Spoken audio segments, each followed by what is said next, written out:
StarCraft, the Terran Empire. This video is purely for entertainment and does not infringe on copyrights or laws. The rights to the novel and image belong to the original author. We do not claim ownership. Don't like waiting and want to listen to this fanfic in full now? Subscribe to our Patreon, where you'll find the best fanfics. Chapter 101, Tarsinus. This is the origin of the Terran human race. The leaders of the Federation Council and the Creation family call this warm and pleasant world the beacon of human civilization in the Korhal sector. Tarsinus. This world, originally famous for its lush world and charming lakes and oceans, is the center of the Terran Federation's economy and politics. In this era, the wealth and resources that have been continuously gathered from thousands of colonies have made Tarsinus shine more and more brilliantly. Under the porthole of the traveler spaceship that Augustus was riding, the city of Tarsinus, a city that is far more magnificent than Stirling, stretches all the way to the end of the horizon. Countless towering buildings seem to support the sky, and the jagged edges are hidden in the grey mist. The colorful lights of the city are still so bright even in the morning, when the sun is about to rise. Every tower that Augustus saw seemed to be a masterpiece of an artist. All the towering towers strive to stand out among the tens of millions of towering buildings through graceful curves and unique architectural art. Tarsinus is so magnificent and so huge that even after an hour of traveling, the spaceship still hasn't touched any edge of the city. Even the city of Stirling, where 5 million people live, is only one of the thousands of districts in Tarsinus. The population living in the suburbs alone is more than the population of many colonies and entire planets combined. The intelligent machine announcer connected to the main signal tower in the spaceship is introducing the history of Tarsinus to the passengers in the cabin with a precise, fluent but emotionless voice. But after an alt, who was drowsy because he couldn't adapt to the state of leaving the hyperspace navigation, turned down the sound of Harnack and Josephine chewing beans immediately covered the mechanical sound. "This place is fucking huge." Harnack described it this way. "Stirling is just a baby compared to Tarsinus." Josephine added, "And your hometown, Sherlock, is just a pile of mud in the mud pit of the universe." Hey, man. I can't pretend I didn't hear that. Renault's spirits improved a little. When he was still in Sherlock, Raynor spent a long time convincing his father to give up his work on the farm. After passing a formal bonus distribution document, his parents finally agreed to use a small part of the money to improve their living standards, which made Raynor exhausted physically and mentally. This is really a holy place for humans. I heard from the bartender Legless George in the Fleet Bar that the most beautiful women in the world are here. I hope the consumption level is not too high, otherwise I will be out of money soon. Ty just looked at the high-rise buildings and the endless stream of vehicles on the main roads of Tarsinus through the window with great interest. I remembered something. "Boss Mengsk, can you lend me some money?" "Why are you out of money again?" "Tens of millions." Augustus rarely showed an extremely surprised expression. "How many women did you find in one night? 8 or 10? Are you an animal?" "Not so many." "Of course, you know the situation." Ty just said vaguely. Ty just finally likes money very much, but he is not a miser or a stingy person. He prefers to spend and enjoy spending money on women, wine, and cigars. "Boss, you must not know what ridiculous things Ty just did during the time you left Meinhof." Josephine was sitting next to Augustus. "Imported cigars from Hg Star. Each one is rolled on the thighs of beautiful women with chocolate skin. One is almost 1,000 credit coins. A box is enough for me to use as pants." He buys them by the truckload. Ty just also likes to stuff money into the girls' chests when they meet. Boxes of 24-21 Quinwinery port wine are just a small thing. He wants the top girls every night and always book the entire strip club. Let dozens of women take off their clothes and dance around him and indulge in sensual pleasures in the pool, filled with fine wine. Maybe only men can satisfy him. "You are jealous of me, you cowardly Josephine." Ty just glared at him. "That's enough." Augustus told Josephine to stop, otherwise Titus would call him to the bathroom alone sooner or later. "Don't tell me, Titus, you've spent all your money again. I know you must have made a lot of money when selling crystals, but even so, money is not endless." Augustus said to Titus. "I'm not a spendthrift." Titus said nonchalantly, "But who knows if there won't be some small accident one day." Well, if you are short of money, you can always come to me. Augustus said, I promise you that the resources in my hands can let you live the life you want. The premise is that I'm worth the price. Listen, you may think that old Titus is a bastard, but as long as there is enough money, I can blow up this Tarsus. Titus said with satisfaction. You make me sound like a bad guy. Augustus said, I don't need you to destroy the world. At this time, the spaceship carrying them had entered the city center of Tarsus. The number of high-rise buildings here gradually increased. The spacecraft flew through the clouds, and red laser beams for air defense identification kept crossing and sweeping from below the spacecraft. In front of him, Augustus saw several buildings that were much taller than ordinary skyscrapers. These giant buildings, called sky towers, overlooked the entire city like giants. Each sky tower belonged to a powerful creation family. Augustus saw nearly 10 sky towers alone. The architectural styles of these sky towers were different. Some were Gothic black spires, some were gorgeous Baroque buildings, and others were even more bizarre, like a whole piece of transparent crystal or a majestic and angular black steel building. These unique architectural styles were closely related to the preferences of each creation family and the family industry they focused on. Augustus saw the gorgeous English letters on these sky towers, marking the surnames of each family: Cusinus, Duke, Terra, Caribus, Diabandals, Bennett. Then the spaceship began to descend. No civilian or military ships were allowed to fly over the creation family sky tower, so Augustus and his heavenly demons had to take a car to the Tagore family sky tower to appear at the birthday party of Andrea Tagore, the mistress of the family. Will the people from other creation families attend? Lisa Cassidy asked as they got off the spaceship and took a floating minibus to the Tagore Sky Tower on a very wide road. Yes, unless they want to break with the Tagore family. Augustus said, each family will send 1 or 2 family members, and those who are closer to the Tagore family will send more people. Does that mean there will be many beautiful ladies and noble ladies attending the party? Lisa asked again. Yes, but it doesn't matter. Augustus said to his men, I may not be able to take all of you in, but you can stay in the side hall for ordinary guests. There was a groan from all around, with Titus's voice being the loudest. Thanks to book friends 161,129,182,627,174, Bartle Steel Teeth, and Blackwatch Senior Commander for their awards, and to KVX 233, who feels bad without books to read, and book friends. 161,121,213,935,249. Nemo Tyrant Fanner, Glory to the Eldest Son, Red Forget Me Not, Bartle Steel Teeth Black Blood Eggplant, Coughing to Death, and a Stark for their monthly tickets. Thanks to my good brothers for their recommendation tickets. Chapter 102 Little Nova. The Sky Tower of the Tagore family is the tallest building in Tarsus, with more than 150 floors. Even the Sky Tower of Cusinus is shorter than it. Compared with it, the Sky Tower of the Mengsk family is just a short tree at the feet of the giant. This magnificent Sky Tower is the first tall building in Tarsus. The original building materials came from the colonial mothership that brought the ancestors of the Terrans here. There are rumors that the main engine of the colonial mothership is still buried in the underground of the Tagore Sky Tower, pumping out fuel and electricity like the heart of the dragon of Tarsus. Hold your head high, Jim.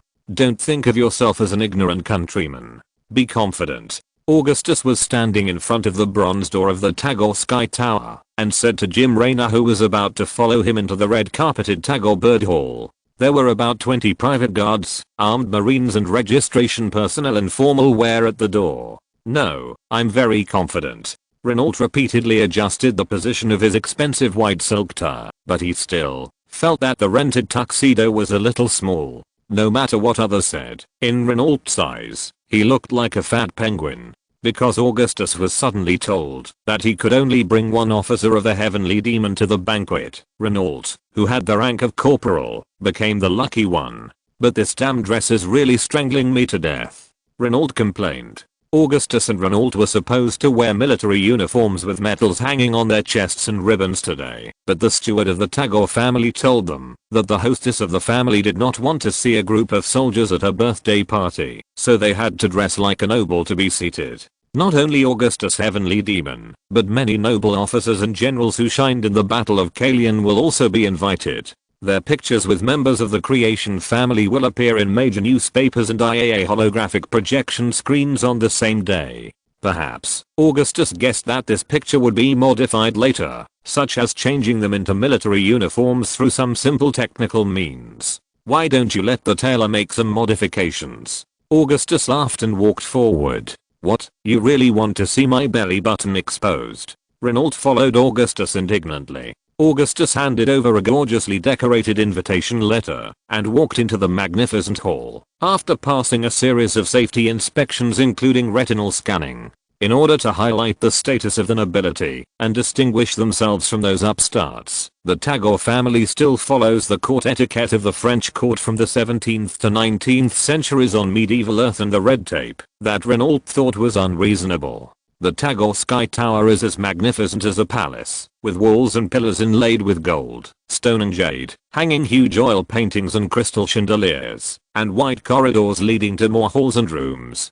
Gold and silver cast artworks and mirrors are displayed on both sides, shining in the light of countless candles. The guests here were all dressed in formal attire, and the women were dressed in luxurious and complicated clothes. The long skirts that covered the ground were held up by servants, like the folded tail of a peacock. These ladies were reserved, elegant and beautiful. Their facial features were perfectly in line with the golden ratio. Their skin was as white and smooth as milk, and their postures were graceful. Fortunately, the villain Titus didn't come, otherwise he would definitely take off his clothes and dance here. Renault said thankfully. Titus wouldn't do such an outrageous thing. He would definitely behave like an English gentleman if he had received such training. Augustus said. There were many more servants than the guests of the Tagore family. There were hundreds of them, either standing or walking back and forth in the vast corridors and halls with elegant steps. These servants all had outstanding looks and postures, wearing well-tailored uniforms, and their words and deeds were neither frivolous nor impetuous. I heard that the homes of great nobles are all mechanical servants. Wow, this is really like a human being. Renault whispered to Augustus. This is obviously a real person. Augustus walked slowly on the red carpet. The rented black swallowtail suit fit him very well, as if it was tailor-made.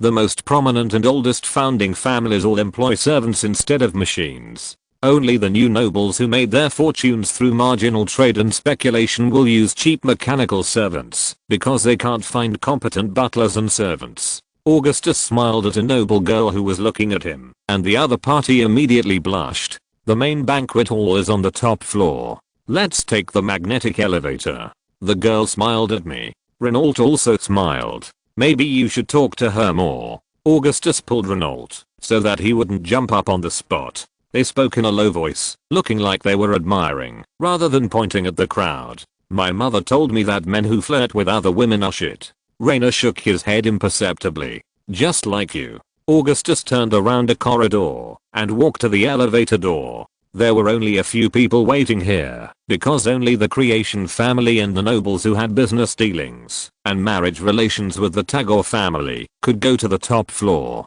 My intuition tells me that you are that kind of person. People in our town always say that the private lives of the nobles are very chaotic. The various big families were forcibly combined due to political marriages, so the couples do not love each other. As long as the genes and bloodline of their offspring are ensured, the nobles will even have fun with servants and tramps. Raynor said quietly. Do you think the Mengsk family is like this? Augustus was a little unhappy. Of course not. But what the old people say is always right. Raynor shook his head. While waiting for the elevator, Augustus noticed that the nobles of Tarsinus paid more attention to the emblem and appearance of the family symbol than those of Korhal IV. Every dress was made of exquisite materials, and no evening dress or long skirt was exactly the same. Some people brought their children, and those children were dressed like princesses or princes. In this era of rapid technological development, the aesthetics of the nobles seemed to remain in the past few centuries. When you get to the top floor, Try to speak less, otherwise those people will think you are uneducated. Augustus reminded Raynor. I try to eat as much as possible. Raynor replied. When Augustus boarded the elevator, a noble family stepped on it with them. Augustus talked to the parents of this family in a decent manner for a while, and learned that they were from the eastern continent of Tarsus, and the family business mainly operated high-energy gas and oil refineries. After learning that Augustus was from Korhal IV, the middle-aged man with an elegant mustache opposite him just smiled. When Augustus said his last name, Mengsk, the other party took 2 small steps back, pulled away, and smiled awkwardly. Seeing him like this, Augustus was not surprised, but just smiled and wished him good health. The elevator rose steadily with a vibration as light as a mosquito. When the elevator door slowly opened, Augustus saw the deep blue sky and evening clouds of Tarsus. Shining meteors occasionally streaked across the sky. They were spaceships entering the atmosphere from synchronous orbits. The dome on the top floor of Tagore Sky Tower was the sky. Flowers were carved on the arc-shaped walls. The dining table was made of the extinct Terran joywood. The shining silverware contained various exotic fruits and French meals cooked with expensive ingredients. The rich aroma came from the precious spices of Chasselas. There were about a few hundred nobles here. The men were dressed much more simply, while the ladies and young ladies tried their best to make themselves the focus of the whole audience. There was still nearly half an hour before the banquet started. The representatives of the small and medium nobles chatted, while the Genesis family sat in their seats like emperors, and talked calmly with their partners or competitors. As soon as they got off the elevator, the nobles who had been talking to Augustus happily ran away immediately, as if they were afraid that he would break his neck at any time. Augustus didn't care much. He and Raynor went straight to their seats. The main character of the banquet, the birthday girl today, Andrea Tagore, who was already 140 years old, had not arrived yet. From time to time, servants regularly changed the cups and plates on the table and replaced them with new ones, even if the guests had not drunk a cup or touched a plate.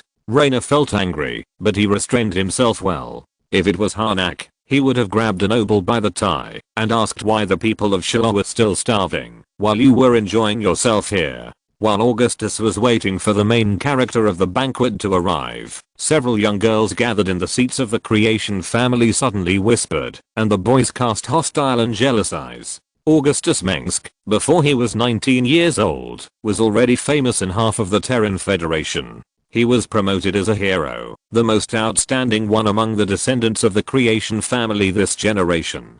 The documentary about Augustus and the Devil of Heaven has been released for 2 weeks, and he is regarded as an idol by many young people. There is news that the people that own films even want to make a movie, but the actors may not be the real ones, and no one knows how the screenwriter will write it. Jim, look who that is. At this time, Augustus only had eyes for a burly man in a white suit, Edmund Duke, and the man next to him may be his brother. The suit looked out of place on Duke. Although the designer had tried his best, he still looked like a strong silverback gorilla instead of a humble and polite nobleman. I knew that bastard would come. Raynor looked at Duke, who was chatting with another noble, and said, "Just watch. I bet he will make a fool of himself today." After a small commotion, several noble girls from the creation family stood up from their seats and walked towards Augustus. "Are you Augustus Mengsk, the man who killed 1,000 Kel-morians?" The first person to speak was a girl with long dark brown hair.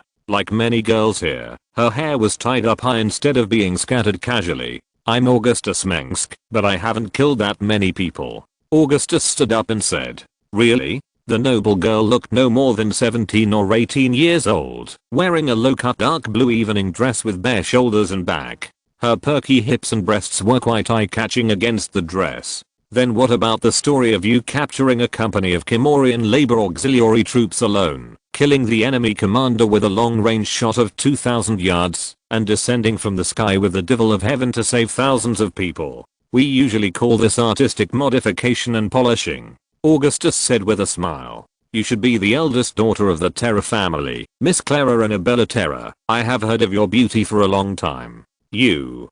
Clara's face showed a shy look. She was indeed very beautiful. But Augustus knew that, unless a noble lady of this age was really born beautiful, she would have almost done more or less facial laser correction surgery. "I'm Lino D. Alban Wells. A noble girl squeezed Clara aside, her long wavy light golden hair gleaming like gold under the gradually brightening lights. "Sir, can I invite you to my home? I want to." Augustus was about to agree, but another girl came up to him and said, "There are always parties in D'Albanvals, Mr. Augustus, we can take a private yacht to Alson." Oh.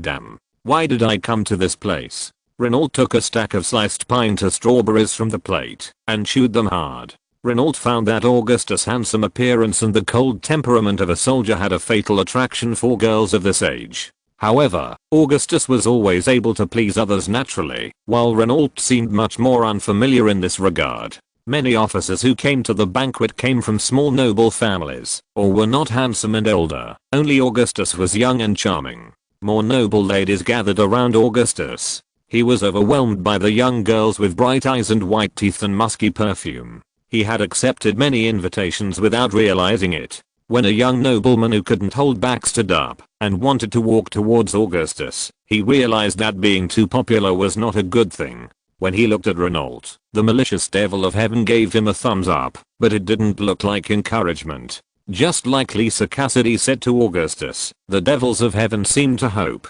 that Augustus would get together with a rich noble lady and inherit her property so that the revolutionary army would have funds to operate. That's great. Girls, go to your seats. Clara, you have to set a good example. At this time, a lady in a blue evening dress helped Augustus. Although they seemed to want to say a few more words to Augustus, the girls sighed and returned to their seats. When Augustus looked at the noble woman, he found a child hidden behind her wide long skirt. A little girl with a golden ponytail poked her head out from behind her mother's long skirt, looked at him with her light green eyes, and then shrank back. Augustus, the heir of the Mengsk family. Annabelle Terra had wheat-colored skin and a perfect hourglass figure. She looked at Augustus for a while and seemed very interested in him. "After Andrea's birthday party, maybe we can find a cafe to have a cup of coffee. This is for one person." What kind of jargon is this? Augustus certainly didn't know that Annabelle Terra, the mistress of the Terra family in her 30s, liked to keep young lovers, because such men could often play many more exciting tricks. At this time, little Nova poked her head out again, her cute little nose wrinkled, revealing a contemptuous expression, and a layer of black lines seemed to cover her smooth forehead. When Augustus noticed her, they just stared at each other.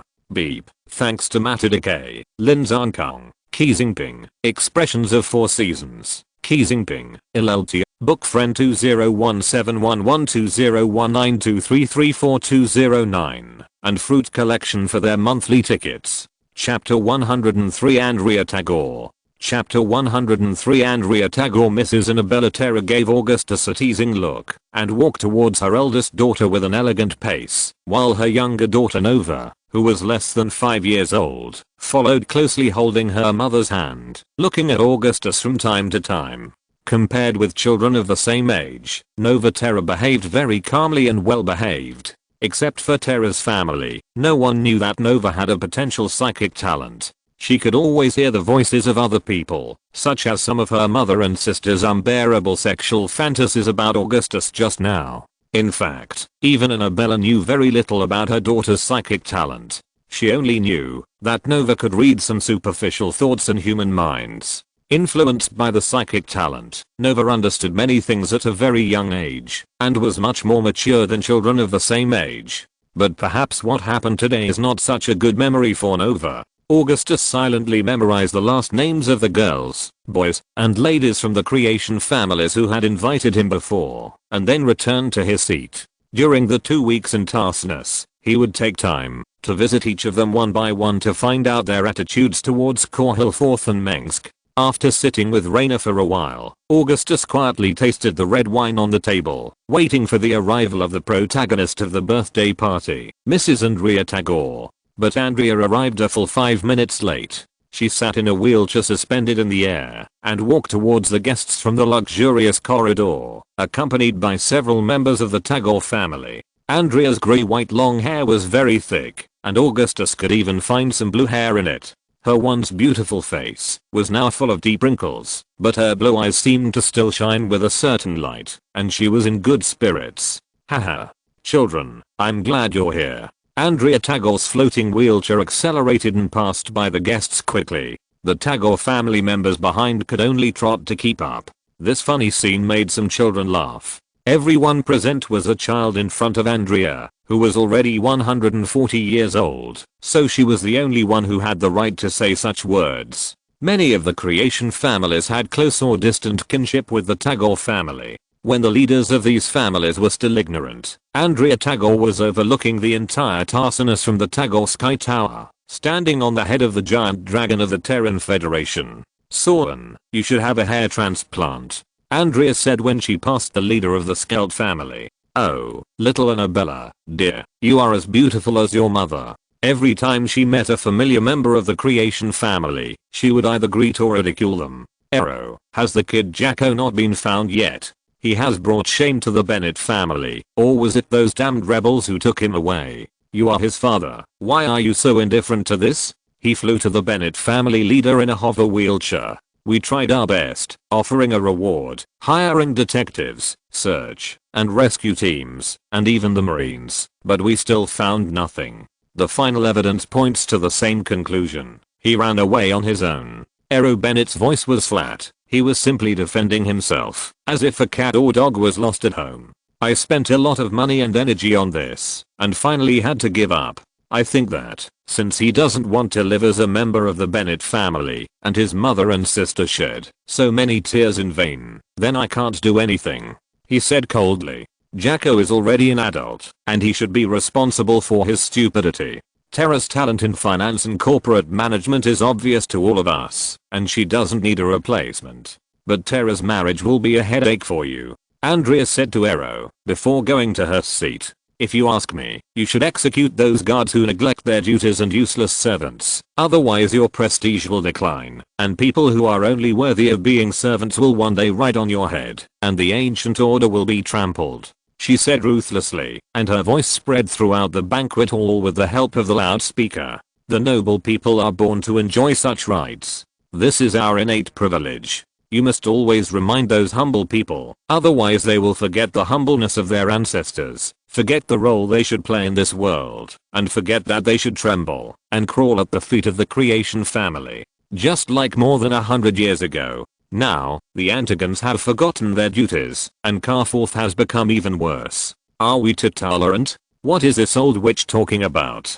Can the creation family decide the fate of others? She should be glad that I don't have a P220 electromagnetic pistol at hand." When Andrea's floating wheelchair then leisurely stopped in front of the round dining table in the center of the banquet hall, Renault said to Augustus angrily. Augustus was afraid that Renault would say, "Our kings, princes, generals, and ministers of different races? If only we could bring in the recording equipment," Augustus said regretfully. "Oh, don't look so surprised. I'm just speaking from my heart. I believe that the turmoil on Korhal IV has more or less affected some of your family's businesses, especially the factories on that planet." Andrea's tone soon became gentle, as if she was just a fragile old lady. "This has made me feel a mess recently. Today is a good day. It's my 140th birthday, but my elbows, which are gradually becoming less flexible, often remind me that I have lived too long. The children always tell me that I will live more than 200 years.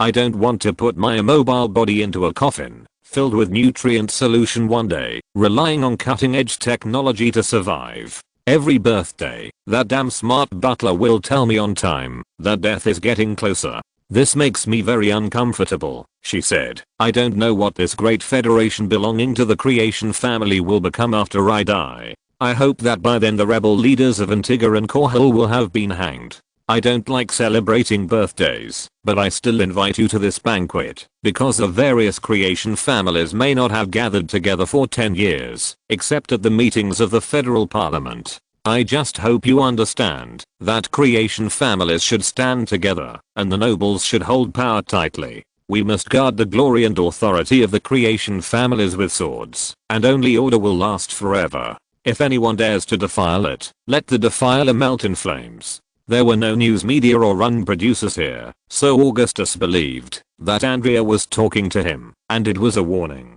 Chapter 104. I love the Terran Federation. The banquet was held as usual. The self-respecting and elegant nobles began to eat, waving their knives and forks lightly on the tablecloth woven from expensive silk fabrics, and wiping their lips with handkerchiefs, embroidered with gold thread.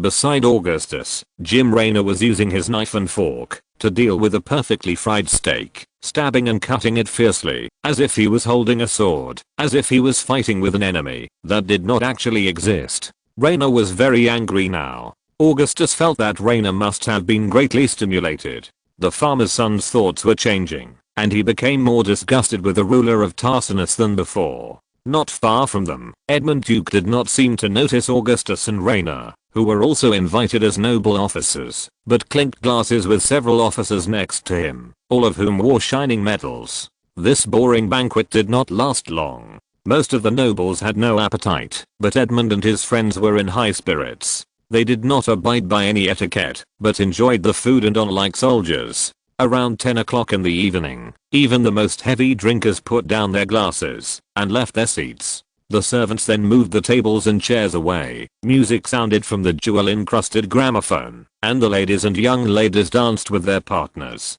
"Shall we dance?" Renault thought for a long time and said to Augustus. "The two of us?" Augustus said. "That's not a good idea." Renault didn't say whether he agreed or refused, but the young ladies who swarmed in quickly snatched Renault's partner away. Then, amid Renault's lamentations, Augustus danced with one young lady after another. Augustus had received training in court etiquette and dance since he was a child. After a few days of cramming, he was able to dance to the corresponding dance for each piece of music, with light steps and no mistakes. During the third dance, Augustus was forced to hold Annabella Terra's hand, and the other's daughter seemed to want to dance with him very much, which made him very confused. Annabelle's little daughter, Nova Terra, sat on her little chair, looking at Augustus with an indescribable look, her mouth slightly open, her light green eyes wide open, and Augustus was willing to call them dead fish eyes. This child didn't look very smart. Augustus didn't know that this was the future famous Terran Empire ghost agent Nova. "Your hands are very strong, and your eyes remind me of a ferocious wolf. Oh, you are so beautiful. Annabelle's thin lips are very attractive. She is well maintained. The low-cut dress struggles to support her overly plump breasts, and Augustus is always worried that it will be overwhelmed. How many push-ups can you do? How many pounds of barbells can you lift? Have you ever run the ancient earth sport called marathon? Can you last? Didn't Mr. Terra come to the party?" Augustus looked around, as if to warn himself in his heart that he was not having an affair. At the same time, he also felt that Annabelle's undisguised sexual interest in him might bring unexpected trouble. "Are you talking about Constantine?" "Oh, he's still in Palabogu, where a new maglev car factory is being built, and the latest maglev bicycle and car production lines are ready," Annabelle said nonchalantly, and teased Augustus. "You're shy.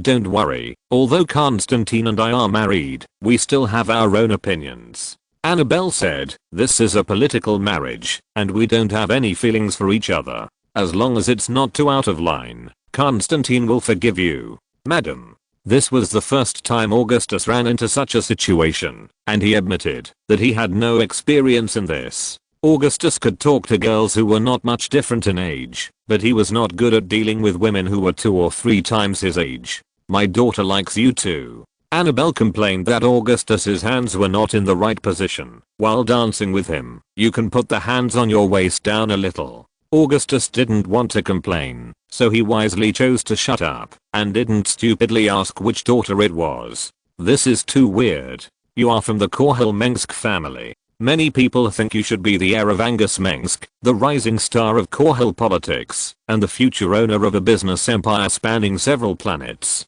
Annabelle stopped teasing Augustus. "I also have a 28-year-old brother who is much better than me." Augustus could tell that the Terra family, at least Annabelle Terra, perhaps only she, did not have such a confrontational attitude towards the Mengsk family, and regarded the Mengsk family as an equal noble. Although the founder families on other prime worlds were only upstarts that had only made their fortunes in the past 100 years in the eyes of the nobles of Tartarus, when the founder families of Tartarus had already controlled the Terran Federation, the ancestors of the Mengsk family were only captains of the colonial fleet, or ordinary crew members. but being able to control the economic lifeline of a planet, especially in a wealthy place like Korhal, the Mengsk family was still treated as equals on the surface in the past. Augustus could see that when the riots broke out on Korhal and the senators called for the entire planet to break away from the Federation, the more prominent nobles in Tarsinus kept their distance from him or harbored deep hatred for him. This was particularly evident in the Tagore family, and Augustus believed that someone from the Tagore family would come to him after the banquet. Perhaps Augustus could win the support of the Terra family, but he himself did not have any expectations for this. After all, the power of such an ancient creation family in Tarsinus has long been deeply rooted. In order to maintain the power and interests they already enjoy, their natural position is to oppose revolutionaries like Angus.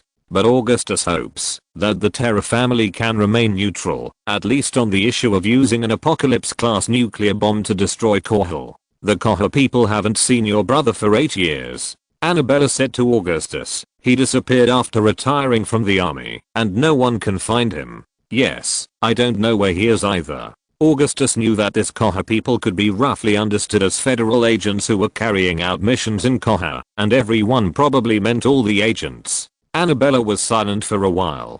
Her interest in Augustus seemed to come from more than just his handsome appearance and elegant conversation. So, do you think your father is right? Annabella suddenly asked after a while. Of course it's stupid. The stubborn old man's spirit has collapsed. Augustus raised his voice a little. I joined the Marine Corps because I was too disappointed in him. It was the creation family and the aristocracy that gave the Mengsk family its current status. What reason do we have to hand over power and give the power to rule Korhal to ignorant civilians who have neither knowledge nor talent?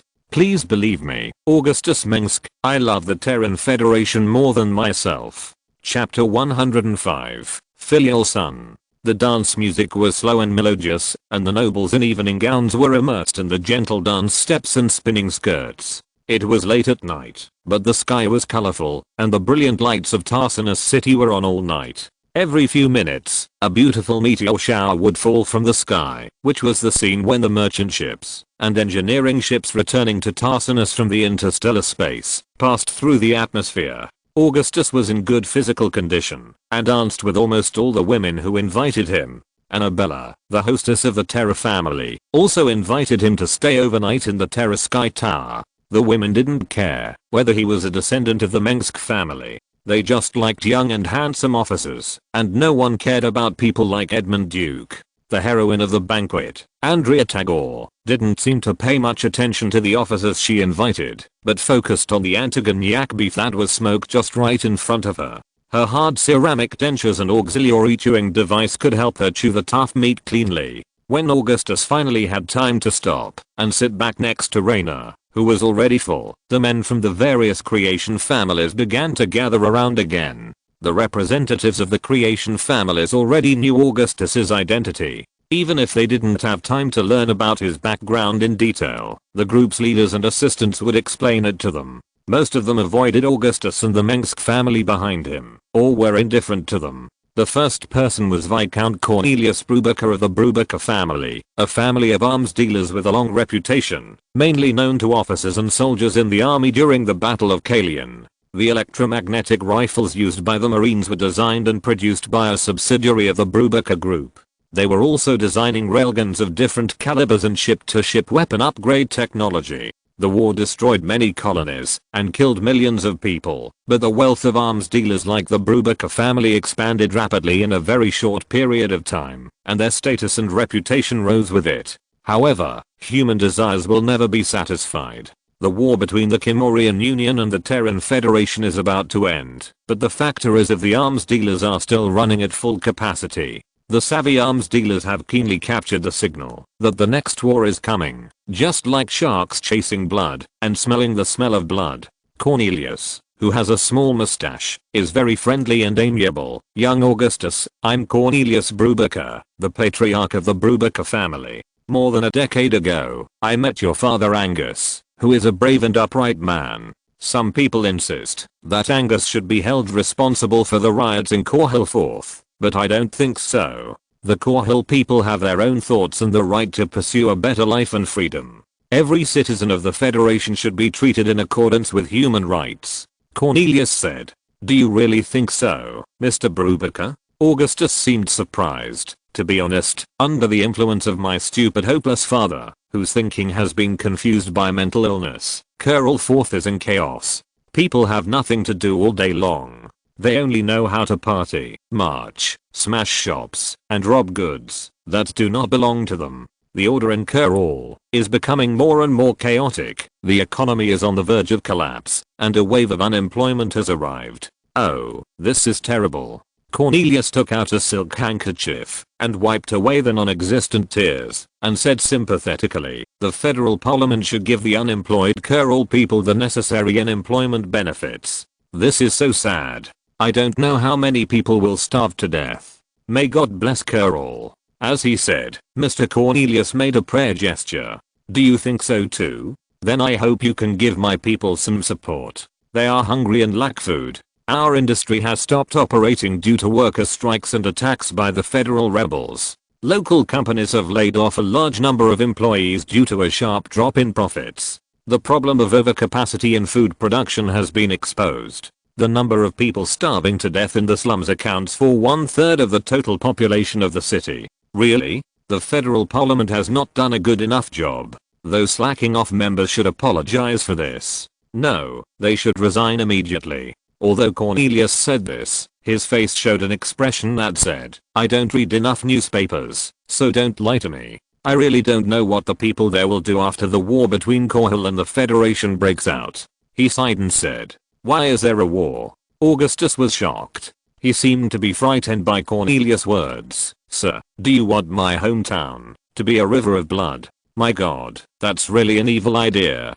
Of course, the Brubaker family has always opposed meaningless wars and advocated peaceful coexistence between different nationalities and different political systems. Cornelius waved his hand. I just said a possibility. War. No one wants a war to happen.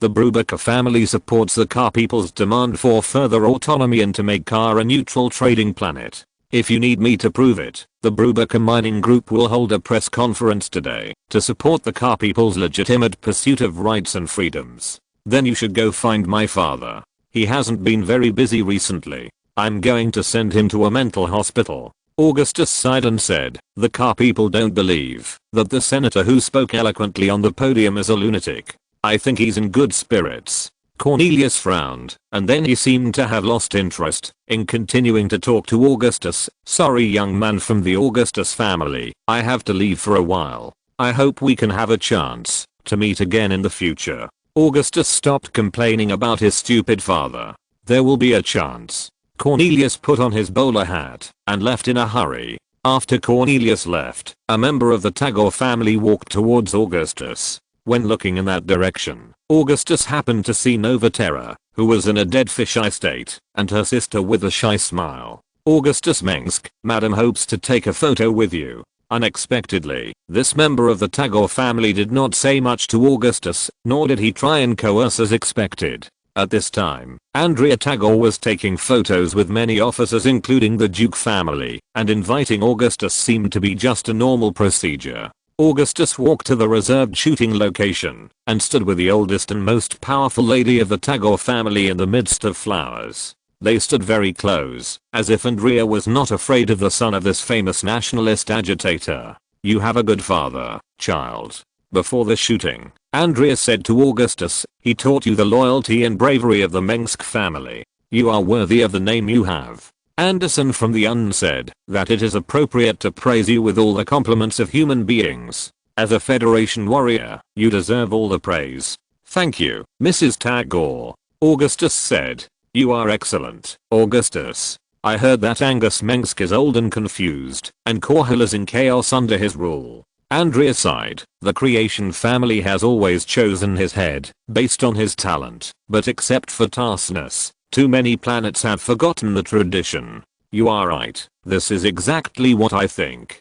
So, what do you want me to do? Augustus asked. Inherit him, Andrea said. Inherit your father. The banquet ended before the stroke of midnight, and the servants of the Tagore family had to wait until all the guests had left before they could come to clean up, replace the carpets, and clean the silverware that had been wiped repeatedly, which meant they had to work until very late. What did the old witch say to you just now? When Augustus returned to Raynor, the other party whispered to him. The guests began to leave one after another. The leader of the creation family left directly on a private yacht, while the other nobles could only travel by luxury cars. She asked me to inherit my father's senator seat and other industries of the Mengsk family as soon as possible, and then announced that Angus was a lunatic and shot himself in an unknown alley. Augustus said, "What happened after that was relatively ordinary. She asked me to purge the revolutionaries and the senators and then declare martial law on Korhal.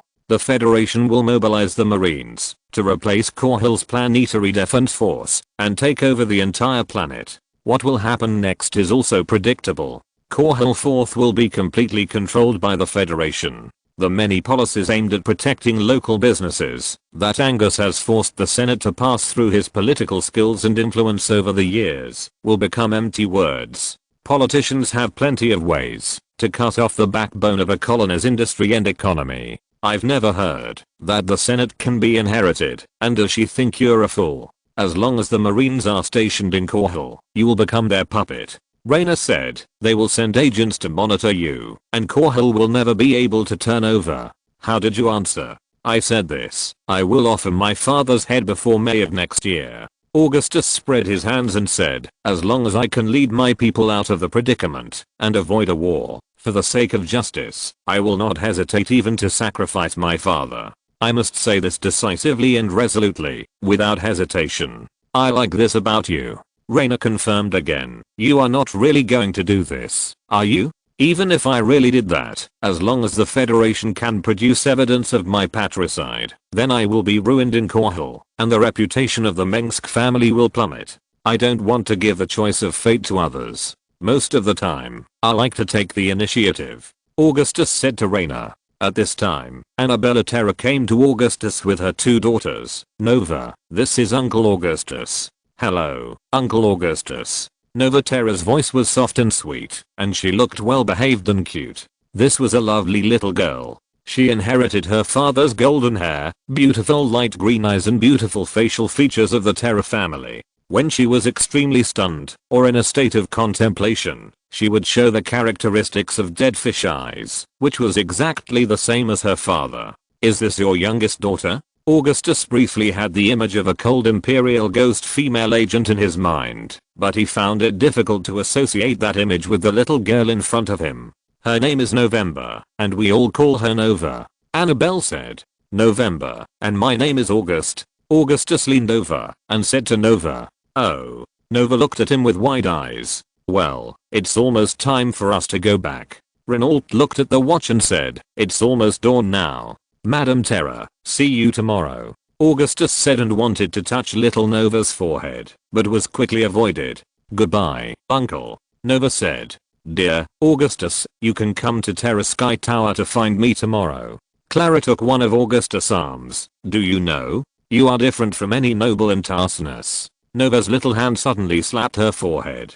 This was the most stimulating day in her life. Influenced by the strong psychic talent, Nova can actually hear the voices of everyone in the entire Tagore Sky Tower, including the servants who are busy dozens of floors below. This telepathic ability is still beyond the control of Nova now. She can only passively accept these voices of the mind, and cannot refuse them. Augustus had no choice but to agree to Clara's request to get out. When he got on the elevator and walked downstairs, he said to Raynor, "We still have to find a place to stay overnight, and then install the Umoyan psychic shielding device in the residence, but I believe that the Federation will not find someone to assassinate a war hero who is in the limelight now. I thought you would abandon us and go home with them." Raynor said and waved to Clara Terra, who was waving at Augustus, and Nova, who was waving her hands mechanically, if necessary. Augustus waved to Annabella, "But I have to stay by your side to prevent scum like Titus and Harnack from causing any trouble.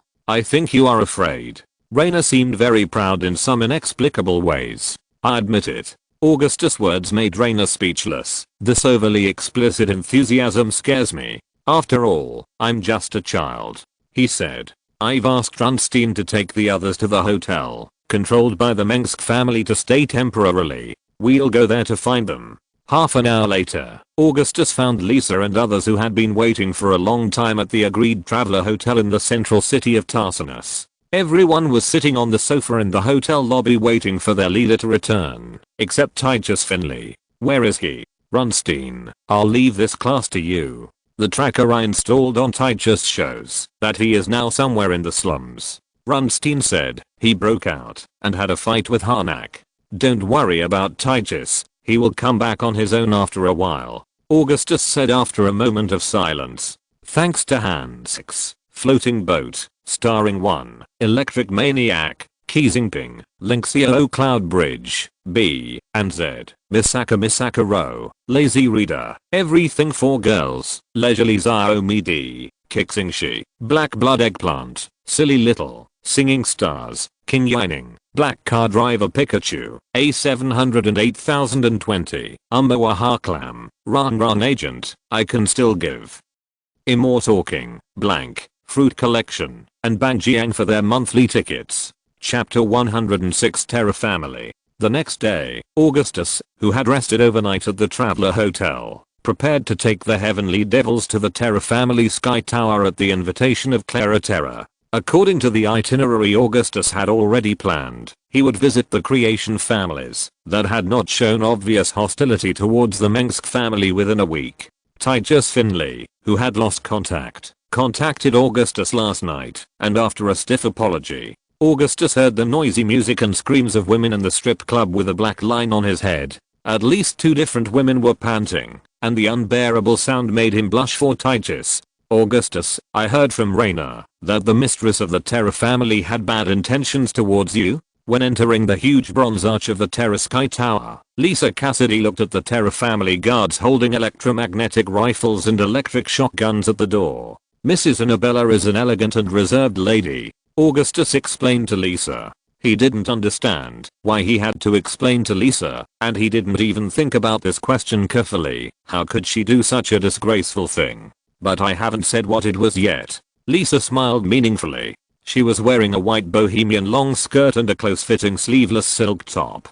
The hem of the skirt with layers of lace was like a moving wave with her light steps. Lisa was dressed very beautifully today, and all the demons in heaven believed that she came prepared. After nearly 5 months of quitting drugs, Lisa Cassidy was becoming more and more charming. When she walked in the sunflower garden of Stilling in a long skirt and a sun hat with a blue bow, she was like a bright sun. Augustus seemed to want to say something, but as soon as he stepped into the hall, Clara Terra threw herself into his arms. At this moment, Lisa's smile was a little distorted. My dear, Augustus, you should give me a kiss. When she found that many ferocious heavenly devils were following Augustus, Clara let go of Augustus and distanced herself from him, extending her hand with carefully manicured nails to him. I can't kiss an unengaged noble lady, it's etiquette. Augustus just shook his head. It's okay, my father won't do anything to you. Although Clara said so, she still regretfully withdrew her hand. Clara's father, Constantine Terra, the leader of the creation family, became more elusive because of the increasingly restless youth hormones of his eldest daughter as she grew older. He always had great hostility towards the men who appeared around his eldest daughter. Are they your subordinates, heavenly devils? I don't remember inviting them, but for your sake. Clara examined the dark-skinned and larger rocket soldier Connor Ward and the distinctive coxcomb-headed Harnack, and took a few more glances at the handsome Josephine and Runstein. She selectively ignored Reno and the other soldiers, and finally looked at Lisa, a woman. Augustus, you're such a bummer.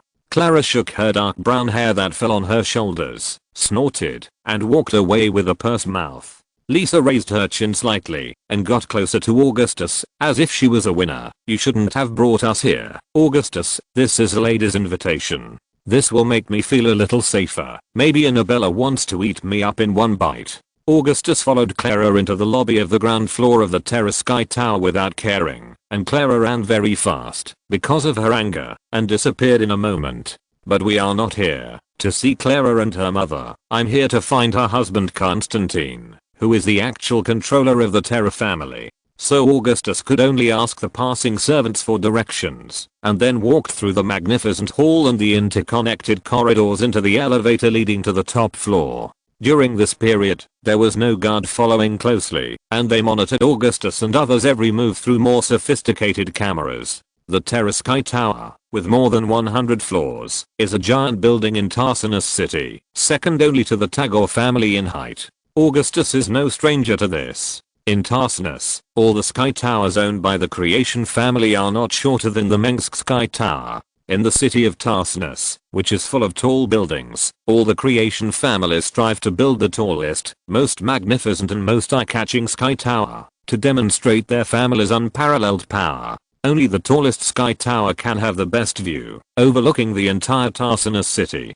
Augustus waited for Clara and Annabelle in the reception room on the top floor, but a middle-aged man with short blonde hair appeared more than 10 minutes later.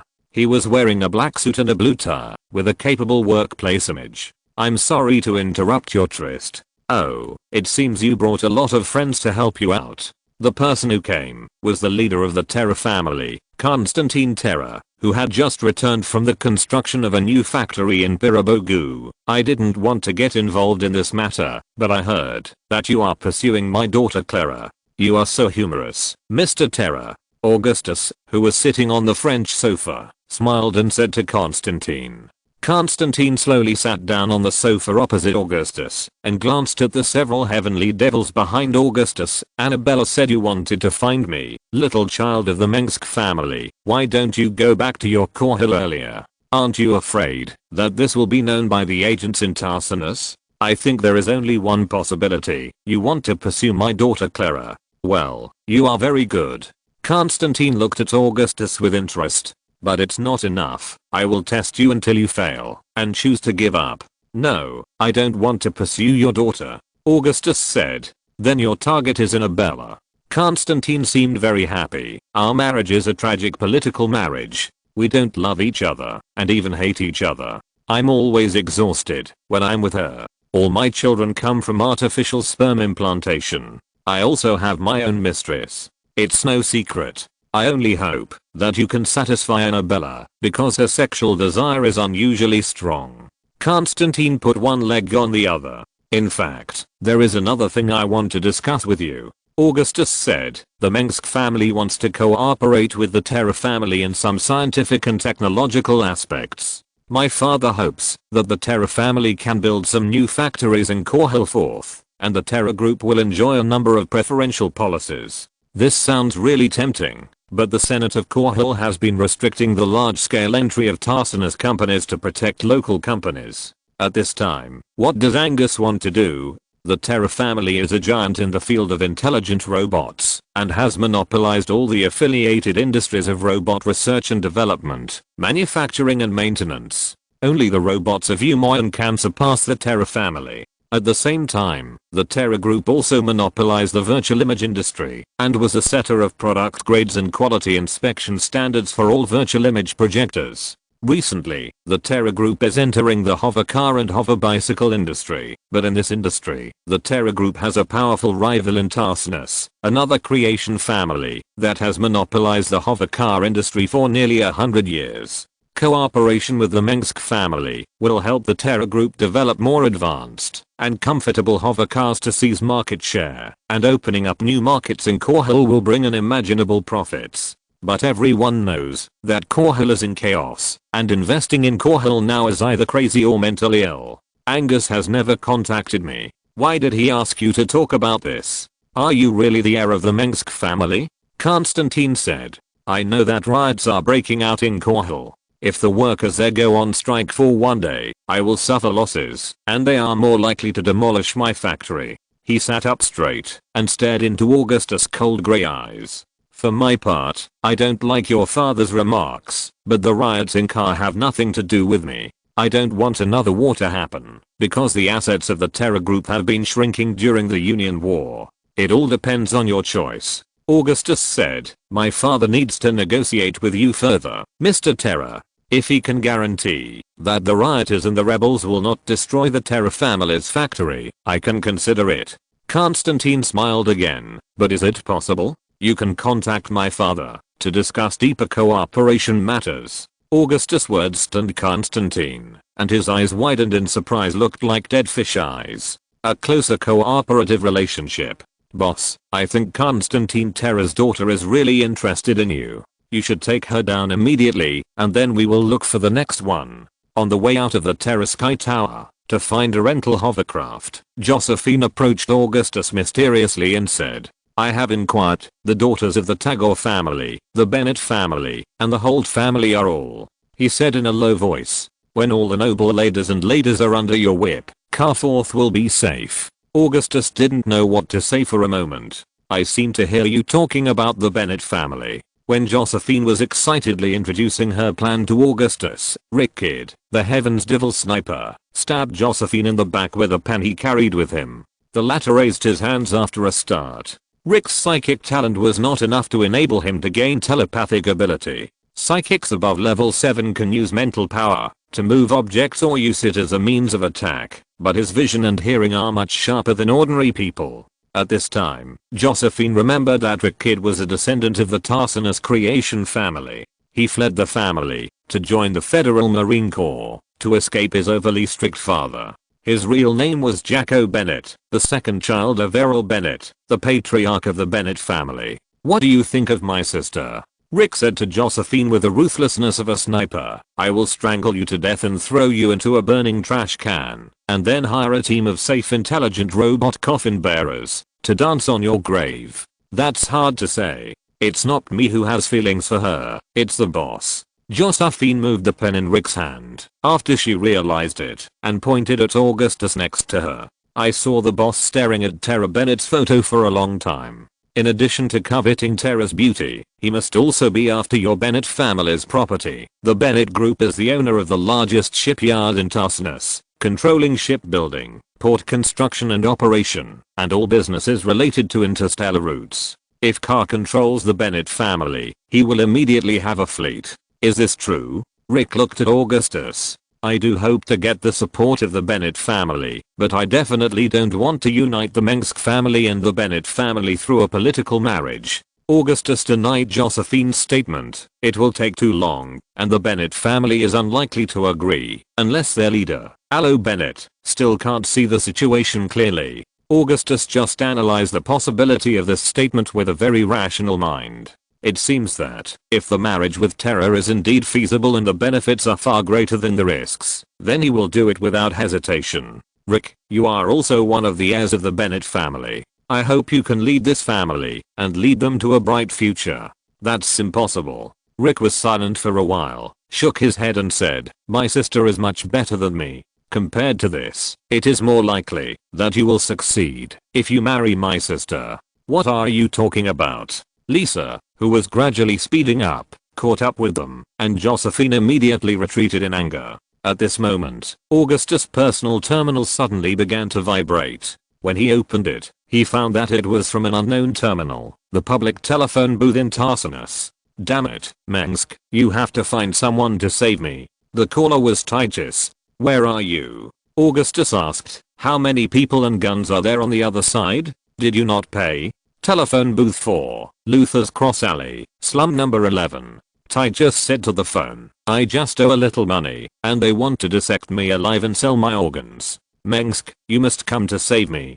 Titus' voice stopped abruptly. Augustus, did you hire someone to deal with that bastard Finley? Raynor also heard it. I don't think you can do such a thing. I'm not that bored. Augustus spread his hands. Shall we go find Titus now? Rick asked Augustus. No, we don't have power armor and guns. Augustus said. Wait for me to call the police. He thought about it and said. This place is not far from the police station. We can just take a car there. Chapter 107. Tarsinus Slums. I don't like it here. It reminds me of the time when I lived here as a gangster running goods for the gangs. My brothers and I who were fatherless or motherless, or suffered from domestic violence were like a group of rats in a stinking ditch with their fur wet by dirty water, covered with oil stains reflecting colorful spots under the neon lights. Before following several search teams composed of Tarsinus police into the largest slum in Tarsinus city, Xander Maximum, a Tarsinus-born federal marine and active grenadier of the Heavenly Demon, who had lived in this slum for 18 years, said this to his superior Augustus. Tarsinus City is the most magnificent and vast city in the entire Terran Federation. This city is located on a vast plain between the continuous mountains of the only main continental plate of Tarsinus and the largest inland sea. The hexagonal outer wall of the city is still clearly visible even in low Earth orbit. Outside the urban area are huge industrial areas and cities covering the surface of the planet. In the territory of the Terran Federation, the city of Tarsinus is a place where ambitious people and the darlings of the times gain fame and wealth.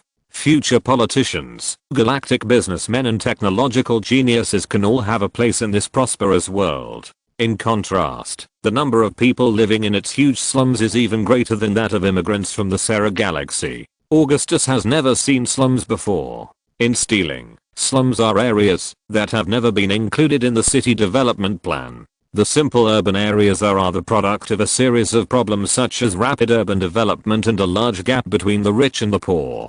It seems that a large area of low-rise old urban areas and illegal buildings between the magnificent glass buildings is like an ugly scar in Mercury. The poorest people in all of Korhal live in stealing, but the slums of Tarsinus are underground in the entire city. The Sky Tower complex of the Creation family is in the center of Tarsinus, which is the most prosperous area of the city and the starting point and end point of the entire continent's transportation network. Outside the central city, and between the suburbs are countless skyscrapers, one after another. Beneath these seemingly prosperous scenes are dark alleys known as stinking ditches. The skyscrapers stand on a foundation reinforced with reinforced concrete and steel frames. There are only a few dense and winding alleys for pedestrians to pass through between the buildings, and the highway is thousands of feet in the air. On both sides of these alleys are steel walls that seem to extend infinitely upwards. There are locked steel doors and windows sealed with water on the walls.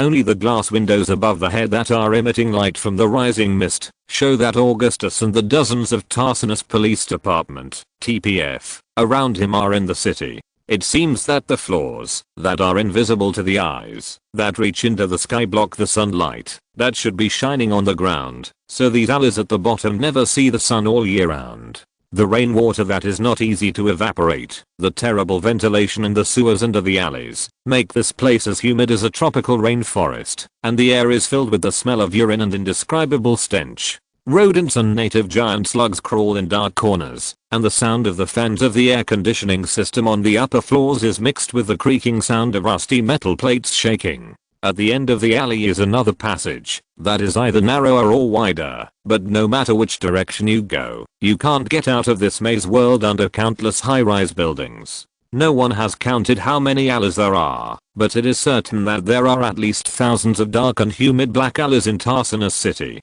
This environment may be the worst and most unbearable in all cities in the Terran Federation. Viruses breed in the humid and warm darkness, and plague and death peek at everything in the shadows. However, in these alleys live countless poor people, thugs who have been driven out of their homes, homeless hooligans, unemployed vagrants, desperate gamblers, drug addicts, and poor people who work in jobs that are considered the most menial. They live in the wider alleys, in sloping houses built on vertical steel walls. People in the slums have no balconies and can only use microwaves to dry clothes, but even such dry clothes are quickly soaked by humid water vapor. There is a lack of light here, so the residents of the slums use cheaper, but extremely dazzling neon lights to illuminate the dim world. These neon lights and the lights in the residents' homes are powered by cables that are privately installed and exposed on the edge of the alley walls. The electric sparks that often flicker in the darkness can be seen. Mr. Augustus, we will be off work in an hour, and the search may have to wait until tomorrow. A Tarsinus police chief next to Augustus said, I'm really worried about Mr. Finley. In the dark night of the slums, the crime, chaos, and violence seem to come from another backward and barbaric world, not Tarsinus, which is famous for technology and progress. You have to know that it is almost impossible to track down the villains in the slums. There is no one here to manage. Even the police station only sends out reconnaissance boats for regular patrols. I'll increase the money, Augustus said. This is not a matter of money. The sheriff adjusted his crooked hat brim and slowly lit a cigarette. Double the money, and let your chief send out better police officers and detectives from the upper residential areas. Augustus looked at the colorful graffiti on the wall through the purple-red neon lights in the alley. A police officer told him that there was a larger residential community in front of this alley. Augustus knew that the Tarsus police department had long been eroded by corruption like a rotten board, with creeping pests and bugs everywhere. There were no shortage of capable police officers, but on this basis, there were very few police officers who were honest and did not accept bribes, protection fees from residents, and extortion from civilians. Most police officers' salaries were enough for them to live in this prosperous metropolis, but in this materialistic, fame-seeking and impetuous false prosperity, even the police wanted to get more benefits. The police in the downtown area allowed idle thugs to work because they could not recruit enough people, while the excellent police in the rich area only cared about the interests of those who paid them extra salaries.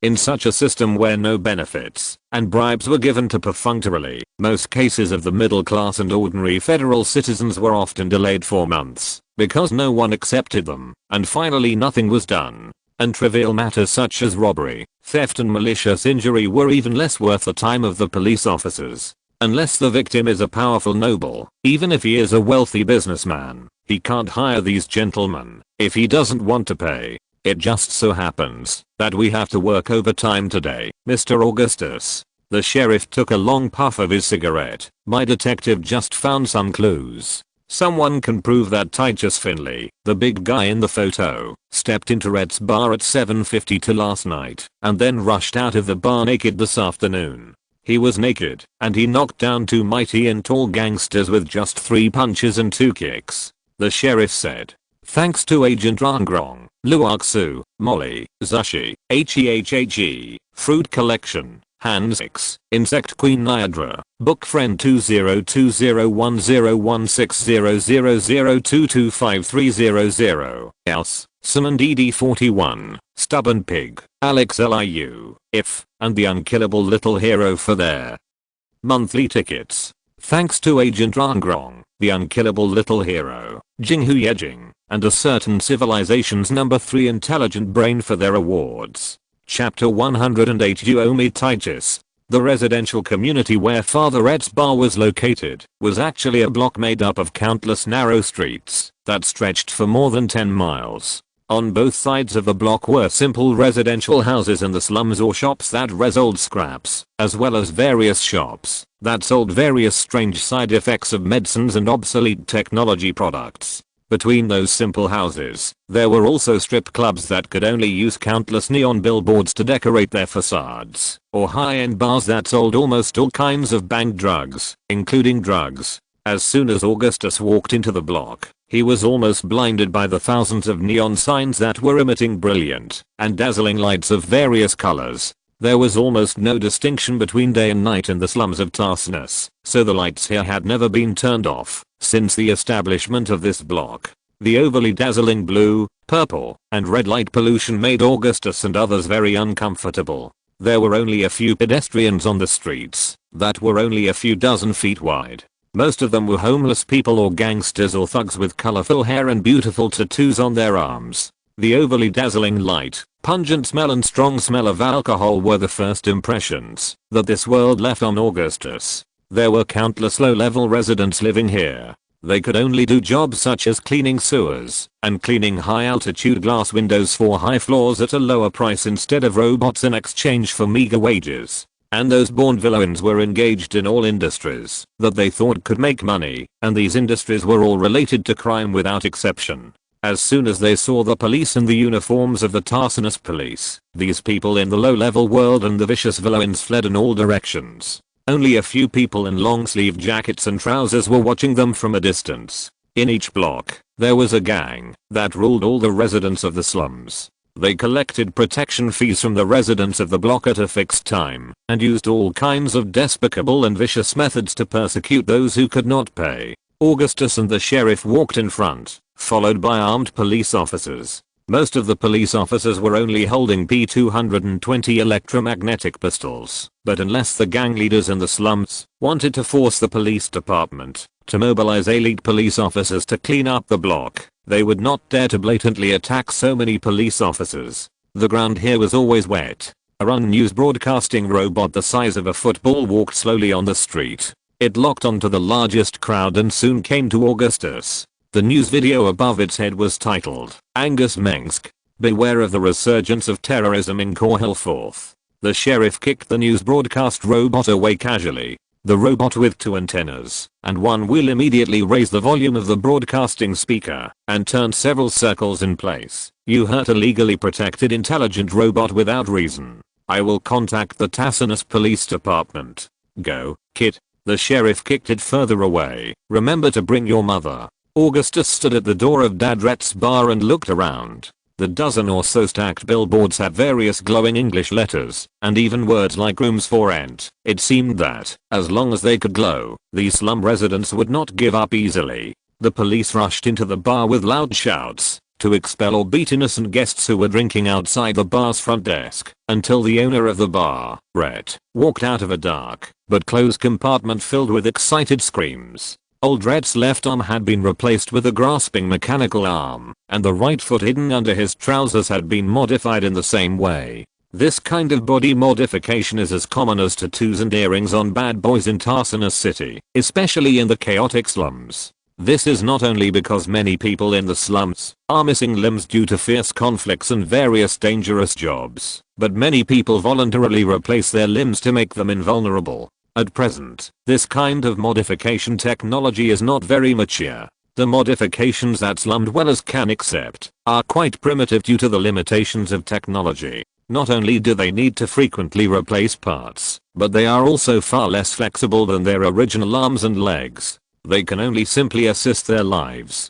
The slums of Tarsinus City may be the most chaotic and disorderly corner of the universe. In order to survive, people here will use biological or chemical agents that are likely to have side effects to make themselves win in the brutal gang fights. These side effects include, but are not limited to, growing some extra soft tissue, teeth or tentacles. Sheriff Anson, I have already paid this month. Shut up, you dirty human trafficker, butcher. Anson stopped Rhett and shouted angrily, I swear on the sacred duty that a policeman should perform, I must send you to jail. You actually detained Mr. Titus Finley, a law-abiding federal citizen, for no reason, and disregarded law and justice. Titus Finley? I have an impression of this person. Rhett was still a little confused and panicked, but he smiled knowingly when he heard the sheriff say this. He owes the 14 girls a due remuneration.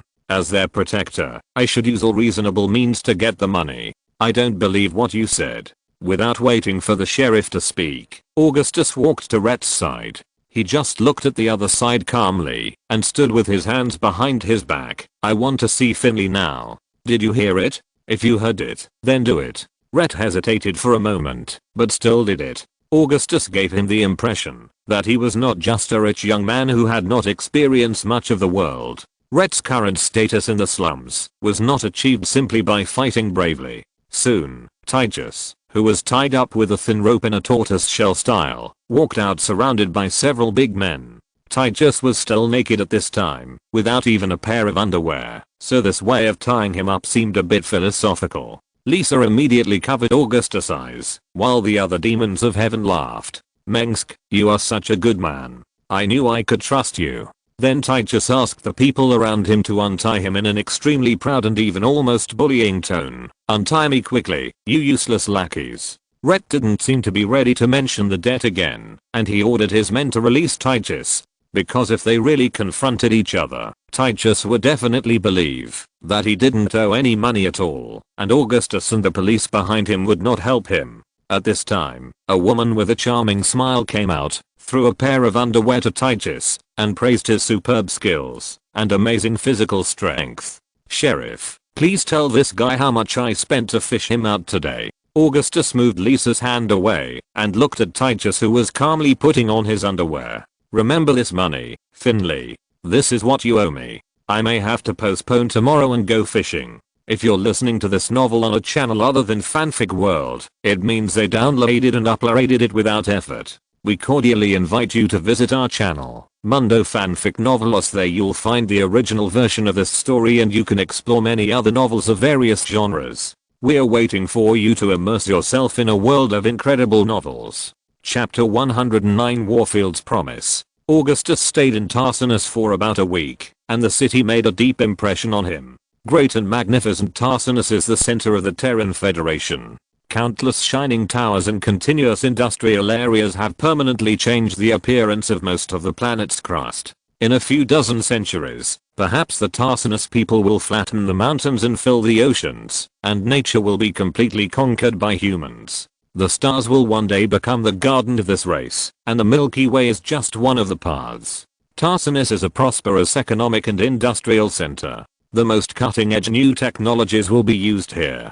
People with talent or skills have the opportunity to soar into the dream world of technology, but they may also lose everything in an instant. This is the cradle of Terran human civilization and the original birthplace. The power of Tarsinus alone is enough to crush Korhal IV. Even if all the colonies of the Federation unite against it, they must launch a full-scale war across the Korhal sector and sacrifice countless lives. However, amidst the prosperity, the economic and technological boom, there are countless poor people. The extreme imbalance between the rich and the poor has created an unbridgeable rift between classes. Corruption and favoritism have permeated all departments and subordinate agencies of the federal government. The privileges enjoyed by the nobles have made them superior to the country and the secular world.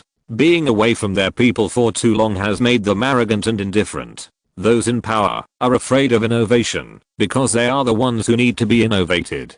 This world must change. On January 22nd, Augustus and his men boarded the interstellar spaceship back to Meinhof, and on the evening of the 25th, they safely returned to the battlecruiser Iron Justice, which was in orbit around the planet. In the captain's room of Iron Justice, Augustus met his old boss, Lieutenant Colonel Horace Warfield, who had not been there for many days, and the other party asked him to see him immediately. "You stayed in Tarsinus longer than those people expected. They ask me why you stayed for an extra 5 days. Warfield was a minimalist. He would never decorate his barracks like a king's palace like some noble generals. His captain's room only had an ordinary camp bed and a few cabinets. Who are they? Due to the fatigue brought by the time and space travel, Augustus was looking for a soft sofa in Warfield's captain's room, which was relatively spacious compared to ordinary passengers, but he only found a few angular stools, but he didn't care much. "It's not us.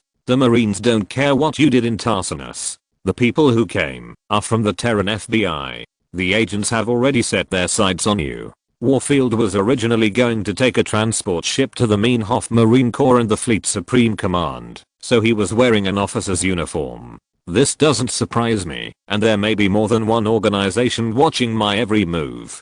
But maybe even if I go to buy a skirt, they will ponder my intention, and they will be as anxious as a monkey with a burning, but because they can't figure out the purpose of my doing so. Augustus moved a stool and sat down. "The reason they are so nervous is just because your last name is Mengsk." Warfield nodded in agreement. "I didn't know much about what happened on Korhal IV, but now I begin to understand why you and Arcturus chose to leave in a hurry. But what did you do in Tarsinus?" "Nothing, just dancing with the ladies and their daughters, and then visiting some leaders of the Tarsinus creation family. In the last few days, I gave speeches at several universities in Tarsinus, telling the students there that they should cherish the hard-earned peace, maintain the Federation that gives them all power, and fulfill the obligations of every citizen of the Federation." Augustus replied, "It's a cliché. You know, I have to hold the organizer's manuscript before I'm allowed to go on stage." What surprised me was that there were indeed some progressives among those students.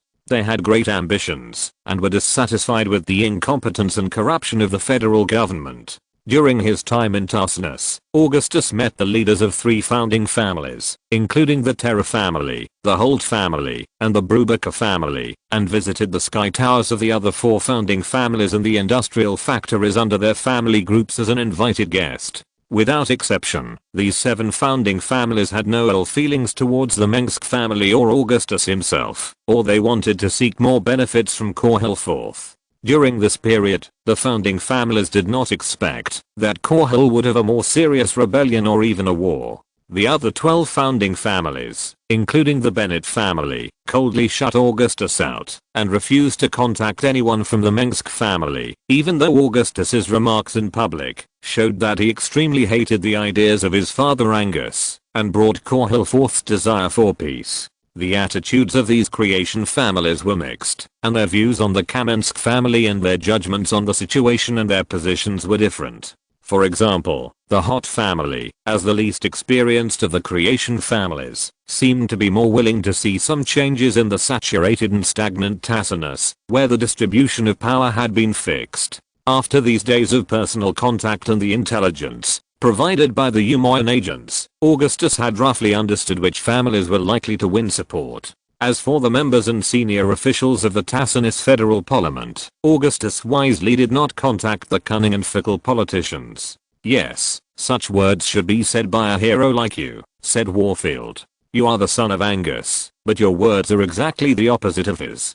This is what they want. This is what I want, too." Augustus stood up from the stool again and looked at the black space through an open observation window in the captain's room. "They asked me what I thought of my father, and I said he was a lunatic. They asked me if I was a staunch patriot, and I often had tears in my eyes, saying that I deeply loved this pure land under my feet. Maybe you have the potential to be a politician."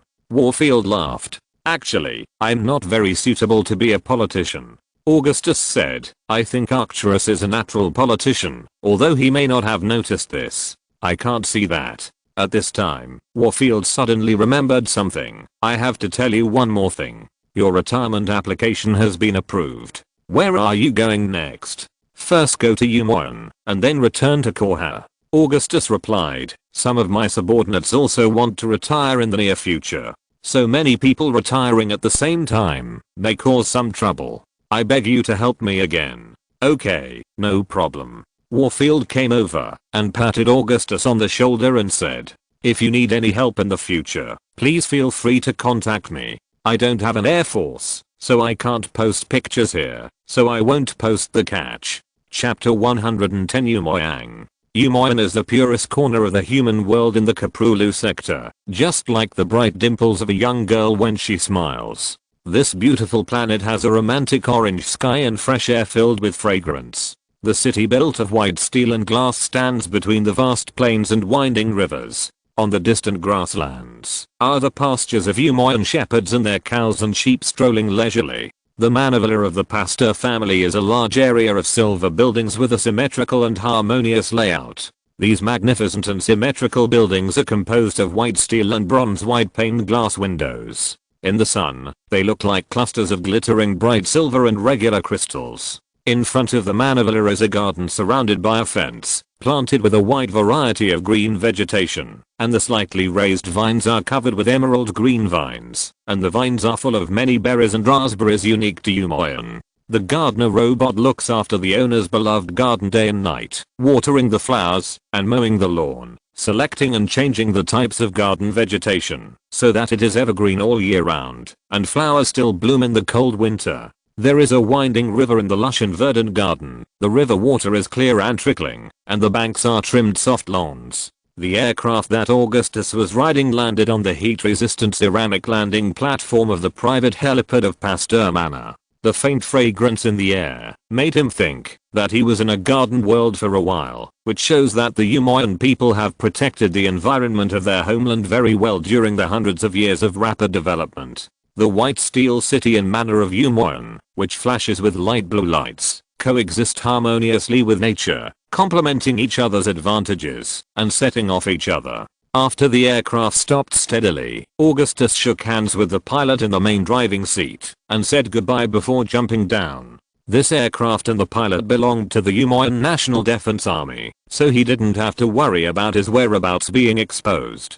At most, others only knew that he was on a galaxy shuttle flying to Korhal. The sun was shining brightly at this time. It was morning in Umoyan. Above Augustus' head was a beautiful orange sky. The faint scent of flowers reminded him that he was in an alien world. Outside the small helipad was the lush, blooming garden of the Pasteur family. In the manor was a robot gardener with a white metal shell. This was a world with highly developed technology. New technologies could be seen in every aspect of Umoyan life. Since only a few people, including Allen, knew about Augustus's arrival, no one was waiting on the helipad to greet him. In addition to meeting his family in Umoyan, Augustus' main purpose was to visit the headquarters of the Umoyan National Defense Army. After obtaining the conscription permission from the Umoyan elected parliament, Augustus was also preparing to recruit a large number of volunteers on this planet. Alan was not in his manner today. He spent most of the year in Korhal, the Umayyad Parliament, or on the road between the two. Augustus, under the guidance of a hurried butler, walked through the garden and into the Pasteur mansion. This is a building trimmed with white steel and marble, with large bronze frames forming the doors and windows, and gradient colored glass on the round arch. The architecture of Umayyad emphasizes symmetry and harmony. This is a beautiful and peaceful world, and the humanistic customs and architectural style are also very different from the desolate world like Meinhof. Under the guidance of the butler, Augustus walked through the corridors with large glass windows to let the sunlight in, and entered the living room of the Pasteur mansion. He noticed that the furnishings of the Pasteur family were completely different from the luxury of the nobles of Tarsus, but every piece of wooden furniture or window was a finely crafted work of art. When Augustus walked into a room with hardwood floors in the Pasteur villa, he heard a scream of joy. Dorothy, wearing a black and white checkered long skirt, ran towards her brother, while her mother Catherine and a blonde woman who had her hair tied up in a bun sat on a long sofa, peeling fruit with a knife. He immediately realized that it was Juliana Pasteur, the current hostess of the Pasteur Manor, the only daughter of Umayyad diplomat Alain Pasteur, and the mother of Valerian, the son of Arcturus. It must be said that Juliana was quite charming. She was wearing a white dress for home, and her figure was still as slender as a girl. It can be seen that Catherine liked Juliana very much. They were very similar, with the same aristocratic elegance and the demeanor of a hostess. They were proficient in etiquette, cooking, gardening, history, geography, and all the skills that people thought a noble lady should master. Catherine was a very strong woman, and Augustus believed that Juliana would not be weak and bullied. Before he could greet her, Augustus' eyelids suddenly jumped. He noticed that there was a little girl wearing a white dress and golden pigtails next to his mother Catherine. The little girl had smooth milky white skin and shining golden hair. Her big cold grey eyes, like Augustus, confirmed her Mengsk bloodline, which made Augustus almost groan in pain. Compared with Augustus's childhood, Valerian's facial features were softer. Even from Augustus's uncle's perspective, he felt that the child was a little too feminine. His father Arcturus's face should be colder and harder, as if it was cut by a knife and an axe. Maybe Valerian was a weak child, so Augustus didn't feel anything wrong. This was normal, after all, men liked little skirts. Augustus, you should have told me in advance that you were back. Mother Catherine complained while being happy. This is very dangerous. I can't communicate with you anymore, because it is very likely that your position will be exposed. Augustus walked towards his mother, and at this time he felt that Juliana moved a little uncomfortably and adjusted her skirt. Nice to meet you, Augustus of the Mengsk family. Juliana said to Augustus. Me too.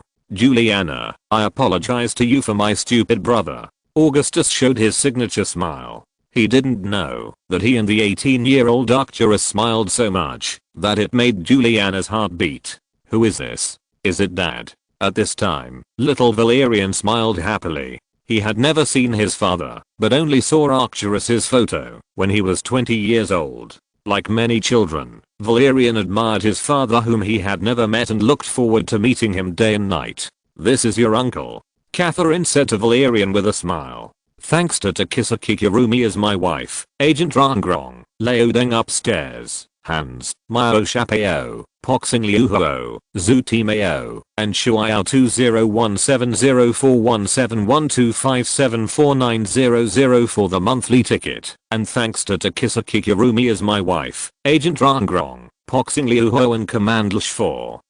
The reward. Thanks for your recommendation. Chapter 111 The Destiny of the Mengsk Family. 2 pieces of fragrant wood were burning in the fireplace in the room. A special fragrance calmed Augustus's tired heart from the interstellar travel. The temperature and air conditioning system made the room warm and comfortable. I can't stay here for a few days. It won't be too long. After a while, maybe a week, I will return to Korhal. Augustus sat next to his mother, while Valerian was curiously observing his uncle. He was a very well-behaved child, not as naughty as his father and uncle when they were young. You have to be careful of the enemies who hate the Mengsk family, the old nobles, the senators and agents in the Palatine Council who are trying their best to maintain the rule of the Federation. Catherine said worriedly. They can assassinate you and your father through many means. Councillor Toronto was sniped by a killer when he was giving a speech outdoors. They have countless ways to kill a person. Don't worry, mother, they dare not kill a councillor in public. Even though he was unsure about this, Augustus still comforted his mother. We will not die. Every Mengsk is a man of destiny, and leading the Korhal people is our mission. Catherine smiled and stopped expressing her worries. She waved to Valerian, who immediately jumped into his grandmother's arms happily. Valerian is 7 years old, but he still hasn't seen his father.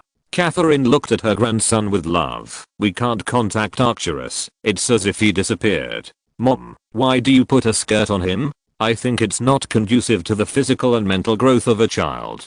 Valerian. Augustus whispered to his mother. You wore it when you were a child. Catherine reminded Augustus, I think it's very beautiful. Other ladies envy me for having 2 beautiful daughters. Augustus was speechless, but he did wear skirts, only when he was a child. Yes, brother, the eldest son of the Duquin family swore in front of the descendants of the Car-Creation family, when he was a child, that he would marry you.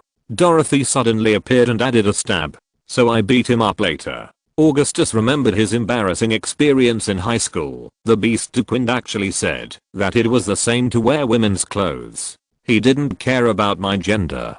Okay, let's not talk about this. Mom, please don't mention it again. Augustus focused all his attention on his young nephew and showed his love without reservation. Juliana, you will become the greatest mother in the world. Your name should be recorded in history books. The people of Korhal and Umajan love you because you gave birth to this child. He first used some praise that surprised Juliana to divert the attention of his mother and sister. He is the continuation of my brother's life, and he has the blood of the Mengsk family flowing in his veins. I swear that I will protect this child, love him like my own son, and treat him as my own. Then Augustus looked into Valerian's sparkling cold grey eyes. When I first saw you, Valerian, I saw your infinitely brilliant future. Valerian, you will become a young man of outstanding appearance. You are brave and upright, willing to fight to protect your people, just like all Mengsks have done. You will not be corrupted by the admiration of boys and girls, nor corrupted by the ambition of flatterers.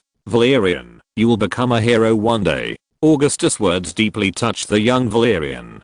He looked at his uncle with wide eyes. Hero, like my father? Yes, like your father. Augustus hesitated for a moment, but still answered.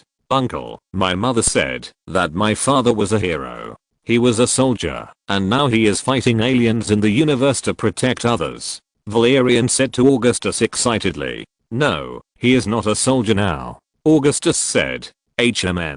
Valerian tilted his head, and Augustus had to admit that his nephew with twin ponytails was indeed very cute. He is no longer a soldier. Why don't you come back to live with me and my mother? Because. Augustus glanced at Juliana and thought about his words. Because your father has other great things to do. He also wants to conquer a piece of starry sky.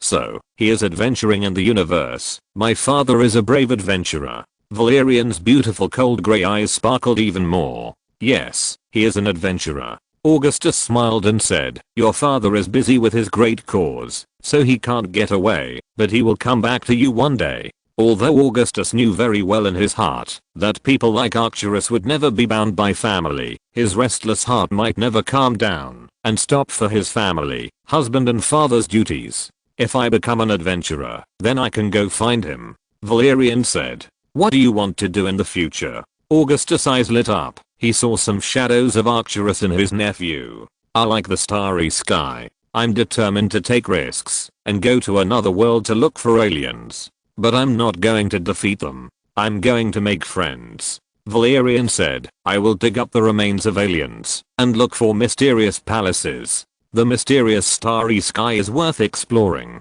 Augustus was surprised that Valerian actually knew these things. Valerian has loved looking up at the stars since he was a child. At the same time, some magazines in Umayan that published articles about mysterious alien ruins also had a great influence on him. Juliana explained, those mysterious palaces that are like giant ribs, crystals in the huge niches in the palaces and beautiful but undecipherable texts. as well as cities lying under the polar oceans, and only ruins left on the desert planets. Little Valerian is determined to find the remains of these alien civilizations, and firmly believes that aliens are real, and that humans can find a way to live in harmony with them. I think that's right. Augustus looked at Valerian and said, but if you want to be an adventurer like your father, you must become strong and knowledgeable.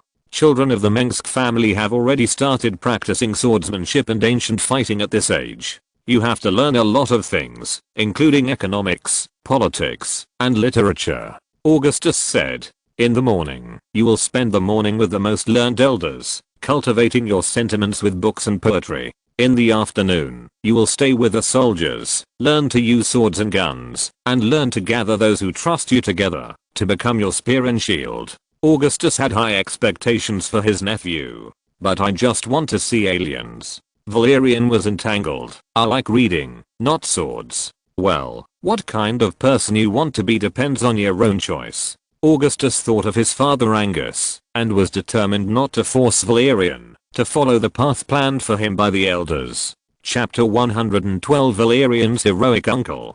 Garden, Villa Pasteur. The Garden of Villa Pasteur is planted with more than 1,000 kinds of alien plants. It is a beautiful world with birds singing and flowers blooming, fresh air and beautiful environment. The average life expectancy of Humagen is much higher than that of the Terrans and Kel-morians, thanks to the full protection of the environment and advanced medical technology.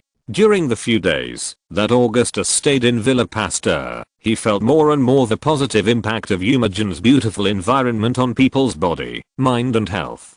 Compared with Tarsinus or Korhal IV, Humagen was not a garden world suitable for human habitation at the beginning. Extremely bad weather invaded human homes from time to time, making the land resources of this planet extremely scarce. This has been significantly improved with the advancement of technology and breakthroughs in anti-gravity technology. I'm sorry, Uncle. Valerian, who was only 7 years old, panted, his forehead full of sweat.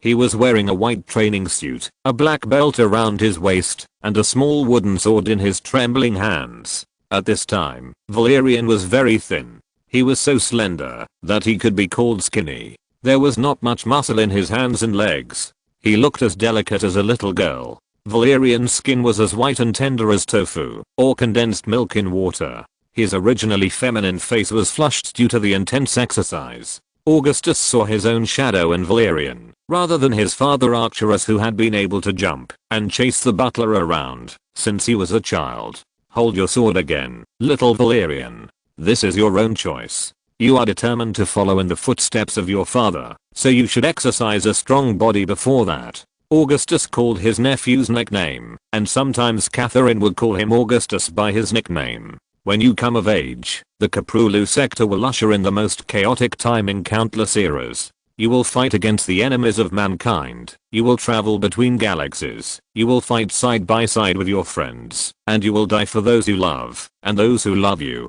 What should I do? Valerian held the wooden sword tightly in his hand, looking into his uncle's cold grey eyes that were almost identical to his own. Valerian admired this man. His uncle Augustus Mengsk was a soldier, a brave and selfless warrior, and his ideals were beyond all the stars Valerian had seen in the night sky. Augustus asked Valerian to make his own choice, whether to continue to live a carefree life under the wings of his mother or to work hard for his own dreams. It was too hasty and even irresponsible to let such a young child make a decision about his life at this age, but Augustus firmly believed that his nephew was different. Exploring the starry sky is far less romantic than in the anthology of starry sky poetry. Whether it is the harsh natural environment of alien planets, wild beasts or terrible and dangerous cosmic anomalies, an exploration fleet may become a metal wreckage floating in the universe. Adventurers need both a smart mind and the skills to fight unknown enemies and dangers. Reality makes Valerian understand that he must always protect his own abilities. Valerian likes and is fascinated by the mysterious knowledge of aliens, and his uncle tells him that sometimes alien relics and precious knowledge must be robbed or defended by force. The real starry sky is cruel, and humans who live in a corner just happen to live in a comfortable garden world. A true adventurer must be both a knowledgeable scholar and a brave warrior. Should I kill those aliens? Valerian knew that his uncle was one of the few people who truly believed in the existence of aliens. In the past, because of his mother's education, Valerian didn't even know what death or war meant. He only read books on history, geography, and literature, and thought that the starry sky was a beautiful, pure and fantasy world. We will conquer the world through war, but remember that war is not the only means to our goal. Augustus said, use your wisdom and cleverness, make alliances with friends, and fight to the death with your enemies. Augustus swung the wooden sword in his hand at Valerian, who blocked the blow with a deft turn of his wrist, but the powerful force still knocked him to the ground. Valerian, with a flushed face, immediately showed a look of shame. You've done very well. Augustus put down the sword in his hand, helped Valerian up, and comforted him. You are very agile, and can master the skills of swordsmanship quickly, just like your father. You have a strong talent. Now all you need is a strong body. But I can't do anything well. Valerian said, I couldn't even hold the wooden sword steadily at the beginning. I didn't run fast, and I was out of breath after just a short distance. I'm too much like a girl, so other people look down on me. I like reading, so others think I'm a nerd who just reads. No, you are very good. At this time, Augustus picked up Valerian and put him on his shoulder. Valerian was very light, so Augustus could hold him like a baby at this time. As long as you are serious, you can do everything very well. If you can't hold your sword, or can't swing it powerfully, then swing the sword 10,000 times. If you run every day, you will get faster and faster. Reading is to enrich your knowledge and enhance your wisdom. Augustus said gently. If someone calls you a sissy or a girl, then beat them all down. Oh, but that's too rude. My grandmother and mother don't like me fighting with others. Valerian nodded, not quite understanding. What if it was my father who said that? Augustus was walking in the garden with Valerian on his back, and suddenly stopped, and fell into deep thought. Maybe you are not his opponent now, but you can wait, until you grow up, until one day you can beat him. Oh, in just a few days, Augustus has become Valerian's idol. This elder who is sometimes strict and sometimes gentle almost meets the best imagination of little Valerian about his father. Augustus has high requirements for Valerian, but he never forces him to do something he doesn't like. Augustus is very patient. He will even stay by Valerian's side to play childish games with him, take him through the beautiful countryside of Umoyan and the pastures where livestock are raised, and stay with him all day. This period is the happiest time for Valerian, and he sincerely respects his uncle. Valerian didn't even look forward to seeing his father. The uncle and nephew kept talking and walking in the garden until noon. Just when they were about to return to the Pasteur mansion for dinner, a Umoyan National Defense Army stationed there found Augustus. The Umoyan soldier, who was wearing white power armor and had a light blue light emitting from the armor plate joints and helmet, said something that made Augustus ecstatic. A Terran Federation Behemoth-class battlecruiser just crashed on a hot planet close to Umoyan due to a navigation system failure, and the National Defense Army is deploying ships to that planet. This is great news, because neither Korhal nor Umoyan currently has the complete technology to build a battlecruiser. Chapter 113. I want to call her Hyperion. As the gangway descended, a strong wind mixed with gravel hit the visor of Augustus's power armor head on. This is a planet with an orange-yellow atmosphere and sandy soil. The endless strong wind has changed the topography of this planet non-stop and permanently. Augustus looked up and saw a huge, almost broken steel behemoth crawling in front of him. In the dim wind and sand, dozens of giant cranes and hanging towers flashed red and green lights, and thousands of engineers and workers of the National Defense Army stood on the scaffolding that erected it on the bow, stern and side of the ship. An old behemoth-class battlecruiser. Even among its brothers and sisters of the same level, she is not considered young. Alan Pasteur, who had just returned to Umoyan, walked down the gangway of Augustus. He was wearing a heavy space environment suit instead of power armor, so his steps were slow, and he was supported by another Umoyan National Defense Army soldier in white power armor. She showed up at the right time, Augustus said. This is really a timely help, but she still needs repairs, and major repairs. Eiling smiled as he looked at the busy workers and the wreckage of the battlecruiser less than a mile away from him. Fortunately, we have the most outstanding engineers and the best workers in the entire Kaprulu sector.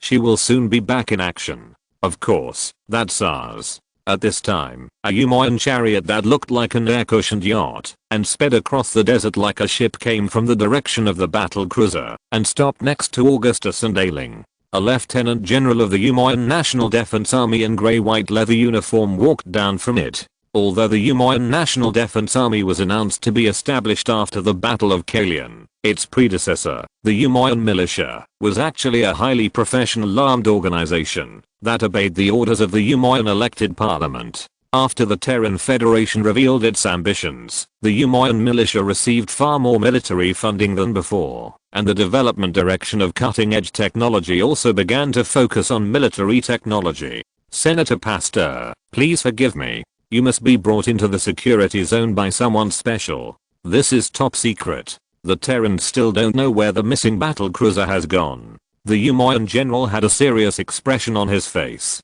He was particularly concerned about Augustus. I know that, if we are not careful, this will trigger a war. Ailing nodded. This is likely to be the Terran Federation's excuse to declare war on Umayan next, but the crash site is outside the signal coverage of the Federation, and the Federal Parliament and the Fleet Command know nothing about it. By the time they investigated clearly, we have already cracked the construction technology of the battle cruiser. Ailing climbed into the car with the help of Augustus and the guards, and sat in the back seat. After everyone was seated firmly, a raised light tank shield not only isolated the outside wind and sand, but also provided a good view. General, your soldiers are very brave. I heard that you captured this battleship in less than 2 hours. When the tank started, he said a few words of praise. In fact, it's better to say that the federal soldiers in this battle cruiser surrendered very quickly. The general was not pleased by the compliment. At first, one of our fleets received their distress signals. So this unexpected invasion did not evolve into a border dispute or an expulsion war, but instead became a humanitarian rescue operation. When our rescuers entered the battleship to search for the wounded and provide food and medical support to the isolated crew, we were warmly welcomed by many people. This is the best result. Ailing said happily. I just got this exciting news and rushed back. The more exciting news is that there are several space construction engineering vehicles and arc tanks in the cargo hold of this battleship, and a squadron of CF-A-17G Wraith fighters in the launch bay. The general said as he walked. These can be put into use immediately. Augustus did not interrupt, but just listened quietly. As the Umayan tank drove towards the fallen battle cruiser, his heart became more and more excited. Even though the battleship's armor had been damaged in many places when it fell from the synchronous orbit to the surface, the shocking cracks and fractures showed the trauma suffered by the battleship, and the light emitted by the welding torches in the hands of the workers and intelligent robots was visible. The closer Augustus got to the battle cruiser, the more he understood the greatness of the battleship. It was about 1/3 of a mile long and 20 stories high. It looked like a steel city standing in the wind and sand, and the engineers of Umayan were about to transport it back to the nearest dock of the National Defense Army. The tank stopped at the entrance of the dock of the battle cruiser close to the ground, and several Umayan National Defense Army soldiers holding electromagnetic rifles were guarding it. The power armor on the Umayan National Defense Army was undoubtedly an imitation of the Federation's CMC power armor, but its sophistication was far superior to the armor made by the Kel-morian Combine with armor plates. In Augustus's opinion, the performance of these armors was even better than CMC 300. Passing through the dim corridor inside the ship, Augustus and others came to the lower deck of the battleship connected to the dock. About 100 Umayan workers were repairing the deck and replacing cables and electronic equipment here. We removed all the positioning devices and tracking transmitters and re-employed almost all the crew members of this battle cruiser, including the captain, engineers, technical soldiers, and jump engine technicians, and hired them as technical instructors or instructors at several times or even dozens of times the salary. The general looked at these people and said, Umayan will soon have its own Behemoth-class battle cruiser. Looking at the busy workers and the newly repaired control console, Ailing said excitedly. And, Augustus, you just need a battle cruiser as the flagship of your fleet. He looked at Augustus. I thought you would incorporate this battle cruiser into the Umayan fleet. Augustus' eyes lit up. Kar needs a battle cruiser far more than we do, but the Protectorate is not so urgent.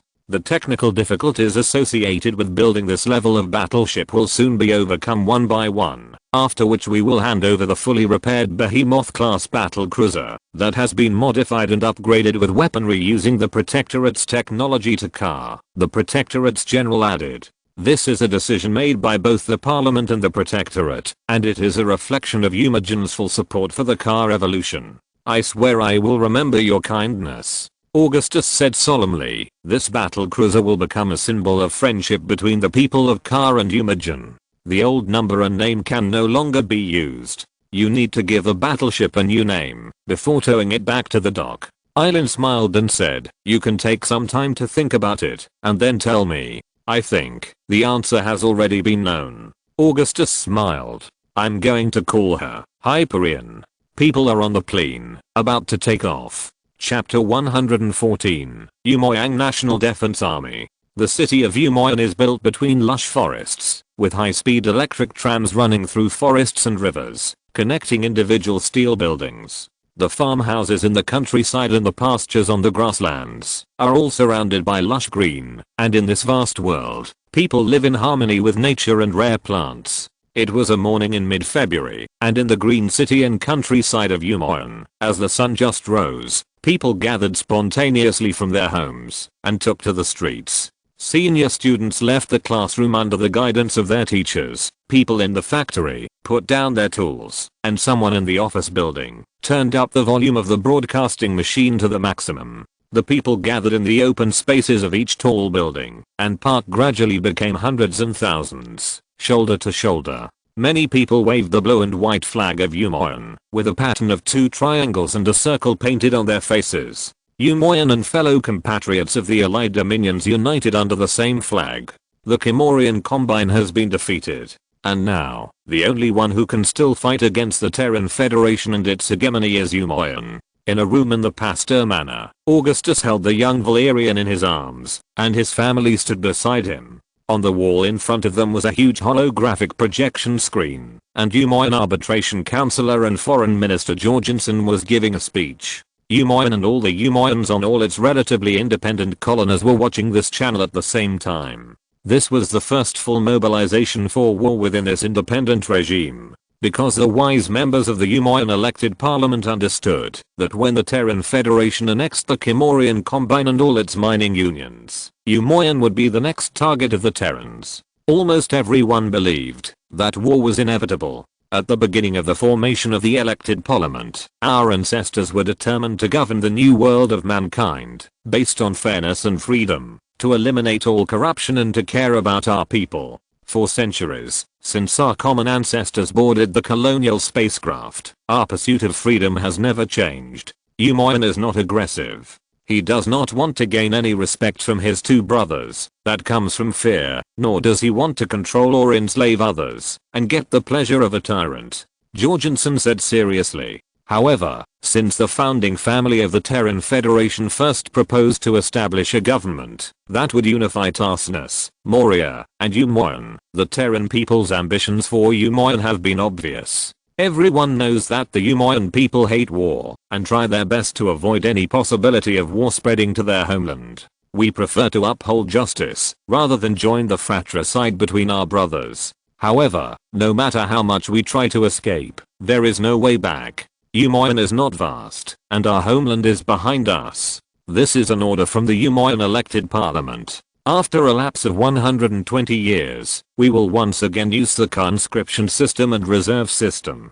Because, in order to safeguard the hard-won independence and freedom, the Umoyan National Defense Army is officially established from today. At this time, in multiple constantly changing shots, the Umoyan people began to shout loudly, and many people began to cry under the influence of pessimism and patriotism to defend their homeland. At the same time, the recruitment office of the Umoyan National Defense Army was crowded with people. Is Umoyan about to join the war? Juliana's eyes were moist. The war will not affect Umoyan, because we will fight in Korhal. Augustus put his nephew Valerian down and looked into his beautiful big eyes. Valerian, I have too much to say to you. When I'm not with you, you must be strong. When your father comes back, no matter how he belittles you and demands harshly on you, don't hate him. Because war, hatred, people's inner desires, complex nature, the illusory spider web that binds everything we call fate will eventually turn us into the person we hate the most in our hearts.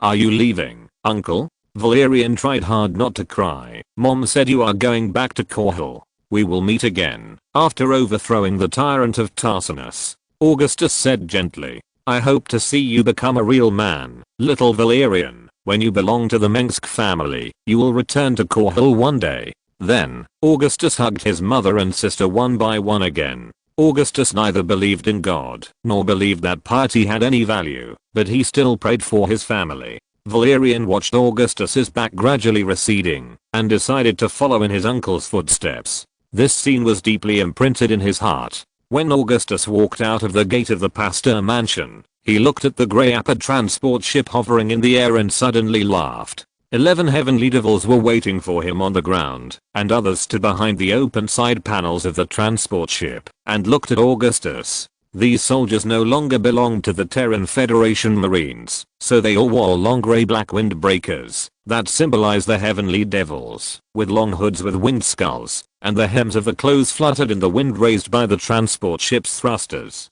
We are here, said Lisa Cassidy, a medical soldier.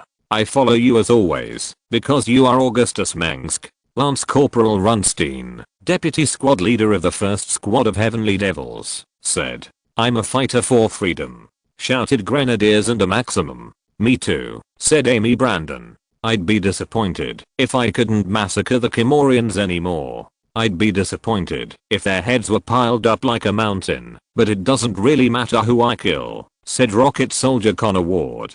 Anything is fine, just don't let me drive a vulture, said Kurovsky.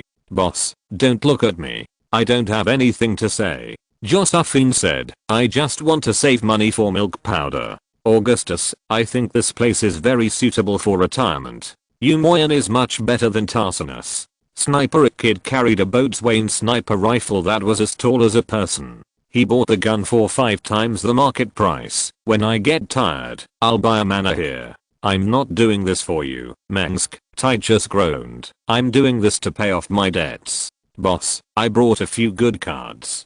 Do you want to play cards? Harnack's face was full of anticipation. I heard that the Revolutionary Army is going to have a flagship. Her name is Hyperion. What a good name. Renault only had an electromagnetic pistol. I like that kid. I want to be a captain. You can't disagree. I have already obtained a pilot's license for a lightweight motorboat, and my operation is fast and stable. Guanxios, the Fair Knight, the Sublime King, the Sloth who loves Reading, Soglands, Big Brother's Crab Rations, Book Friend 202103111818528881, Holy Dragon Cassius, Night Voyager, Violent D Mango, Commander Aish, Old Monk is Wretched.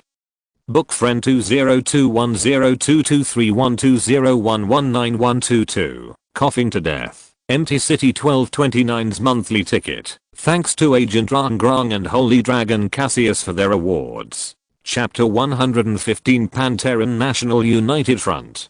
2489, in Korhal IV, Stealing City, politicians in the city council, financial tycoons in the Victoria district, and nobles with status keenly sensed that the wind had changed. Ambitious people wanted to take advantage of the chaos, while those nobles and wealthy businessmen who valued their lives only wanted to escape to their private estates far away from Korhal.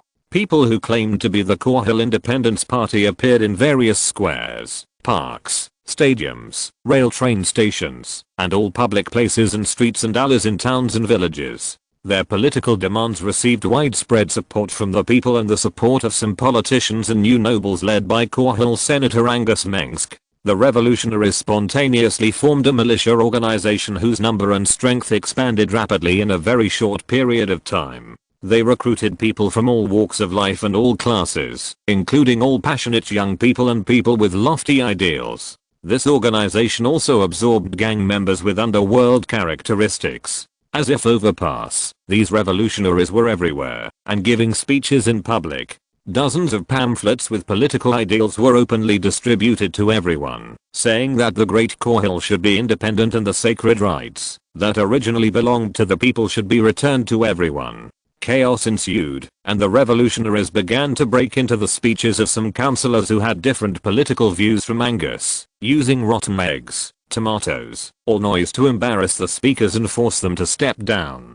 A few days ago, there was even news that a councillor had several ribs broken by angry unknown people. The IAA holographic projection screens in many skyscrapers and commercial centers were playing the scene of Augustus Mengsk's first-raising speech. Even the unbranched building in Stilling began to report Angus's speech. Augustus, who was drinking espresso and signing documents in the underground headquarters of the Korhal Revolutionary Army at this moment, was the mastermind behind all this.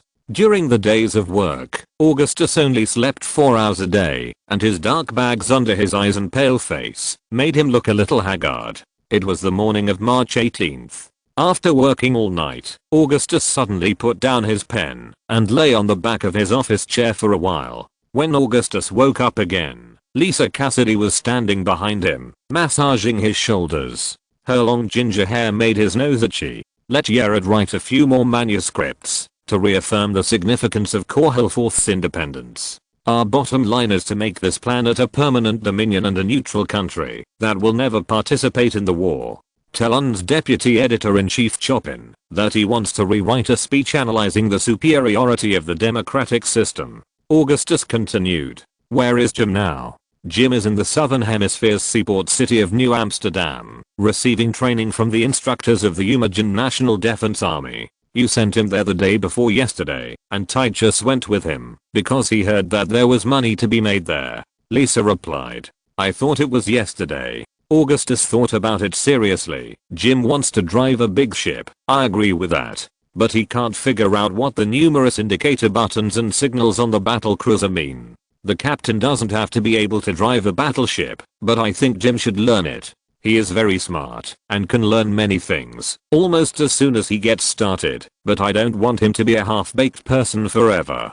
Jim is very happy because you also gave him the command of the newly formed Ranger Squadron. Most of the soldiers in this Air Force squadron are foreign soldiers, and the majority are from Marsola and Sherlock. Lisa said. Yes, I named this squadron. Augustus said. Because I have too few reliable people. Handing over the troops to the command of Umagan officers is not a long-term solution, and temporarily promoting commanders from the grassroots seems too hasty. Many people find it unconvincing to let a corporal serve as the commander of a fleet, but this is already a tall man among short people. They will understand one day that the corporals of Korhal are not ordinary. As for Titus, forget it. I don't expect him to play any role. I'll be thankful if he doesn't cause me any trouble. Augustus felt desperate when he thought of Titus. This man is not a material for evolution, and he doesn't want to take the trouble to command an army. Perhaps the only thing Titus wants to do is to eat, drink and have fun. Apart from that, only bombing the enemy can arouse his little passion. Lundstein officially assumed the post of commander of the 1st Division of the Stilling Revolutionary Army. Rick arrived at the headquarters of the 2nd Division today. Hannock gained command of the provisional 1st Firebat Regiment by beating up all those who disobeyed him. Zandal's 3rd Division is gathering in East Greenland, the largest island on the west coast. Connor is supervising the construction progress of the land missile base southeast of Stilling. Lisa reported to Augustus one by one. The money we got from Meinhof was used to form the first Goliath Mecha unit. Of course, at present, we only have 2 training aircraft that we got from the Telesis gang. At present, the nominal commander of this unit is Rory Swan. Everything is on the right track. Augustus nodded and said, they are not commanders who graduated from military academies, and some have never even commanded others. But compared to those who are just full of enthusiasm, Jim and others have at least seen real wars. In time, they will be able to stand on their own. Anything else? Augustus rubbed his aching head. Oh, and there is also the matter of reorganizing the political party. The new party name is the Pan-Terran National United Front. Our ultimate goal is to unite all broad, and racially defined Terran people, including the Tassinus, to form an allied republic.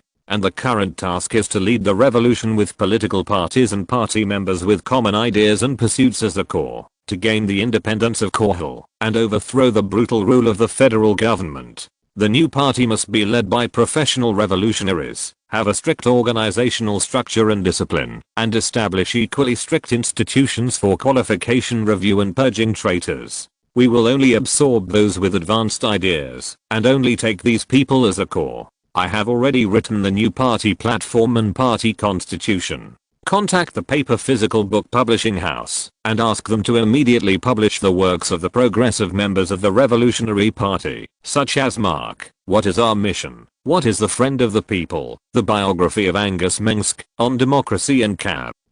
Okay, I will contact the propaganda department and the independent party member committee right away, Lisa said and prepared to leave. Wait. When Lisa was about to leave, Augustus stopped her. Tell them to intensify the propaganda offensive. The revolution is coming in April. If you're listening to this novel on a channel other than Fanfic World, it means they downloaded and uploaded it without effort. We cordially invite you to visit our channel, Mundo Fanfic Novelos. There you'll find the original version of this story and you can explore many other novels of various genres. We're waiting for you to immerse yourself in a world of incredible novels. Chapter 116, Independence Day, 2489. It was a sunny day in Korhal IV stealing. It was not a good day, but revolutions are not about good days. The marble road from the battlefield plain to the Palatine Council Hall is called the Councilor's Row. Augustus' ancestors wore heavy red robes and walked through this road to the place of justice and rationality.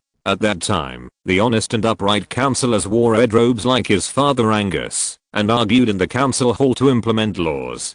The audience below was their people. Now, the people who listen to the speeches of the councilors have become dignitaries in luxurious clothes. Augustus transferred a battalion of new army recruits that originally belonged to the Korhal Defense Force to maintain order. After being instigated by the revolutionaries, these young soldiers turned to obey him. Soldiers holding Gauss rifles and wearing brown uniforms stood on both sides of the council row to form a human wall to block the surging crowd. Angus's supporters even traveled halfway across the planet to come here. The fanatical crowd held banners with words such as "Let Korhal IV be independent" and "Augustus Mengsk, hero of the people." People waved flags with red backgrounds and golden wolf heads, which were the emblem of the Mengsk family. At this time, Augustus was standing more than 10 yards away from his father, following him closely. He was wearing a dark grey militia officer uniform at the moment, with golden wheat ears on the white shoulder straps. Revolutionary Army Colonel Acton Field was standing beside him. His eagle-like sharp eyes were sweeping through the dense crowd from time to time. "Get out of the way, let me stand among my people." Augustus Mengsk showed a sincere and warm smile, and his voice was transmitted to the ears of everyone present through the speakers of dozens of Umajan armed drones in the sky. The crazy people cheered even louder, and Augustus had to send more soldiers to block the crowd. He is much more popular than any superstar. Augustus looked at the tall buildings farther away from the road to the parliament. This is the prestige of a politician. If the federal government had not continuously exploited the people of Korhal, its chaotic and corrupt government would have gradually lost everyone's trust, and the call for reform would not have been so high. Acton said, "The federal government has created its own enemies. There are only a few senators here today." The mini earphone in Augustus's ear was constantly receiving reports from various monitoring points and the commanders of the 1st and 2nd Battalions of the 1st Brigade of the 1st Division of the Revolutionary Army who had secretly assembled. Lennox Cavan is one of them. He is waiting in the council chamber of the Palatine Council Hall. Only 37 of the 100 senators came, and 11 of them supported Angus. He said, "The council chamber is not guarded, and there are no sentries on duty. They're not letting soldiers stand between them, and the people is the rule of the original senators who are pioneers." At this time, Angus walked to the steps of the Palatine Council Hall paved with black gold-veined marble, facing the crowd looking at him, and began his passionate speech with ease. "The rulers of Tarsinus have oppressed Korhal for too long. This is a world opened up by our ancestors. It belongs to every Korhal and their descendants. In the southern federal cities, corruption has corroded there like a bone-eating maggot. The new laws of the Senate are deliberately misinterpreted there, and the position of a civil servant or chief executive is clearly marked with a price. The nobles and their relatives control the election of local senators. Rich businessmen obtain 90% of the infrastructure construction rights by bribing officials through illegal bidding. Safety accidents caused by cutting corners have caused hundreds of deaths or disabilities. In Balik, the number of illegal mines is far more than the registered ones. Those mines lack safety facilities and have poor conditions. Mine owners hire illegally extradited refugees for only a meager salary to step into the mines that may collapse at any time. I want to know who should be held responsible for this? Which penny of the heavy taxes and levies levied by the Federation on Korhal IV is actually used for the people? If each of us works hard just to make those nobles richer, and even if we work hard it is not enough to feed our children, then we should rise up and resist. I only believe in one thing, that is, even if the axioms of geometry and the inviolable laws of mathematics go against the interests of the people, they must be overthrown. Angus raised his two hands under his bright red robe to his chest, and suddenly seemed to grasp something tightly, or hold a sword that was stabbing at him. His three-dimensional face with a thick beard, as if it was carved by a knife and an axe like a Greek statue, showed an abnormal flush due to excitement.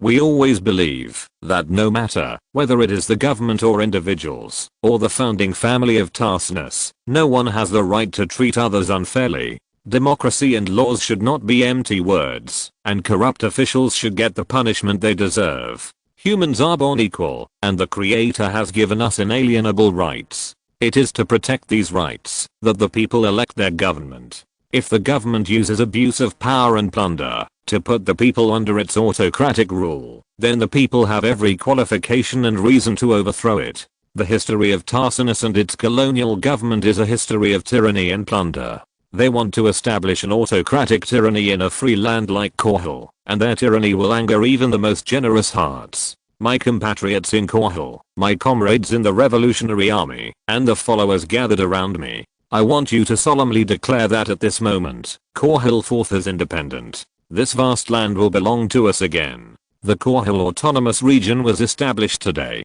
I swear on my honor and the honor of the Mengsk family that the principles of the Dominion Constitution were formulated by the original pioneers of Korhal and are governed by the will of the public and will never violate democracy and justice. If the federal government of Tarsinus intends to use force to force us to surrender, then release the terrible demon of war. Long live Korhal.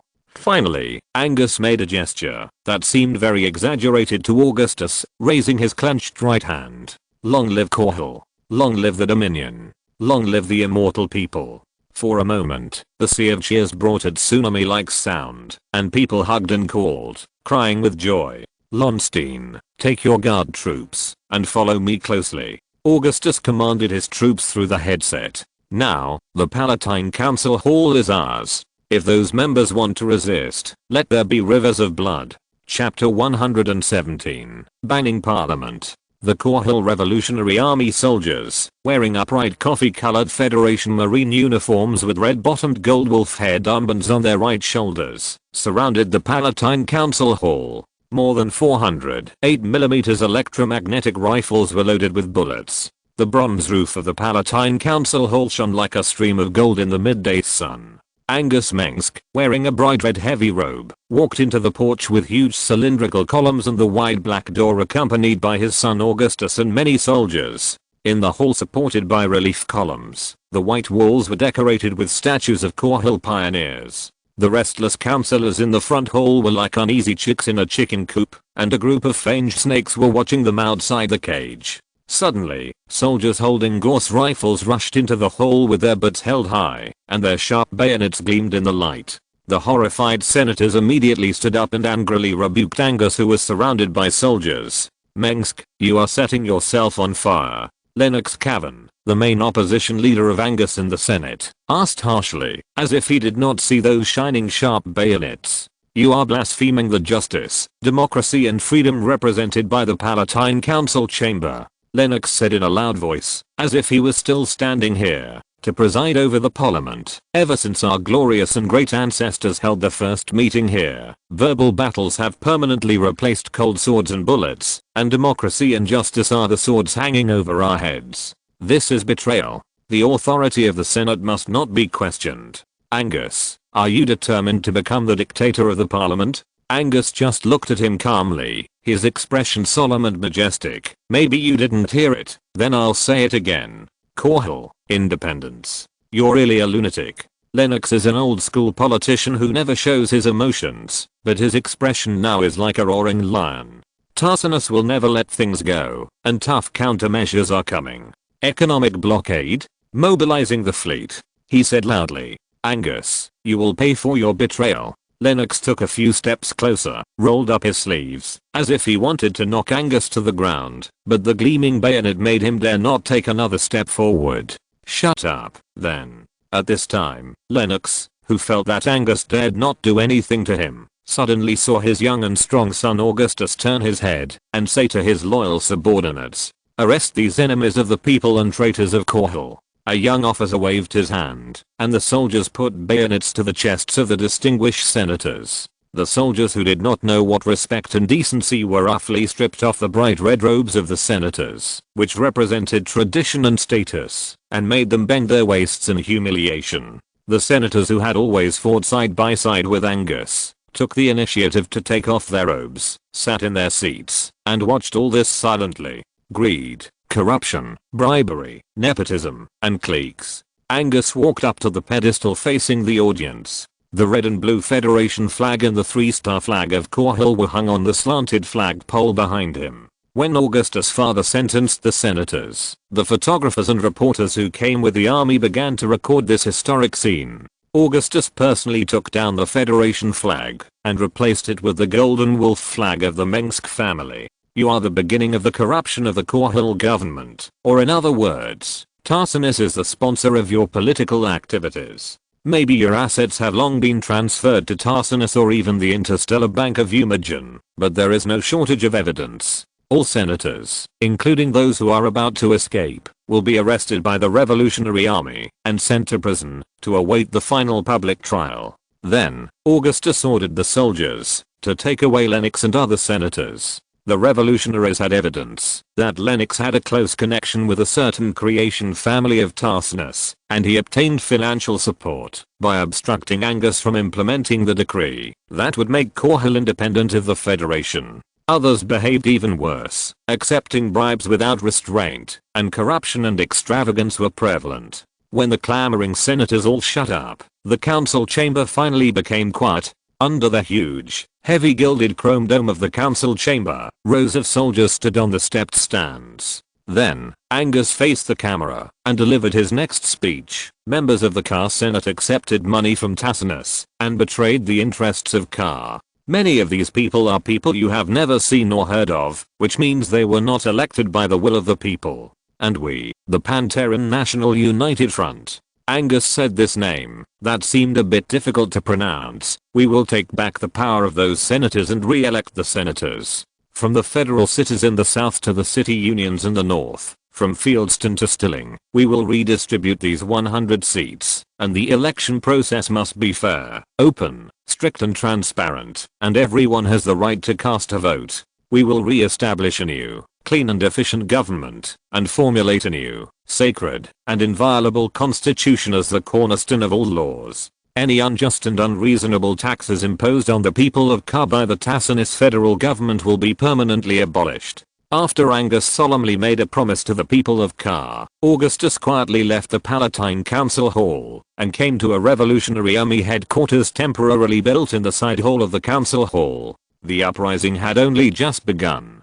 The Revolutionary Army divisions, brigades, and battalions scattered across the planet were still trying to seize the camps and outposts of the Federal Army according to the preset plan. Augustus had to coordinate the overall situation. The mobilized regular army of the Revolutionary Army was about 600,000. The former Kar Revolutionary Army that had been turned against the Kar Army was 150,000, and about 500,000 auxiliary troops composed of militia and armed personnel with semi-automatic rifles joined the battle. In one day, Kar, with a population of only 40 million, assembled more than 1 million soldiers on various battlefields, and many more took up arms and joined the battle. The soldiers who participated in the revolution might have been working at their posts a few days ago and said goodnight to their wives who were unaware of it before going to bed, but the moment the assembly order arrived, they quietly changed into the dark grey uniforms of the Revolutionary Army, put on the golden wolf armbands, and rushed to the assembly point.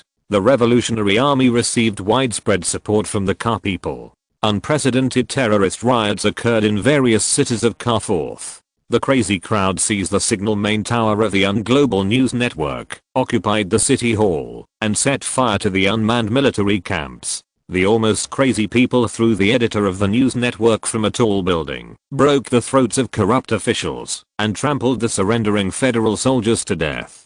Chapter 118, War of Independence. In the Revolutionary Army's temporary command center inside the Palatine Council chamber, Augustus and his Umoian staff officers were standing in front of a long seat moved from the main hall of the council chamber.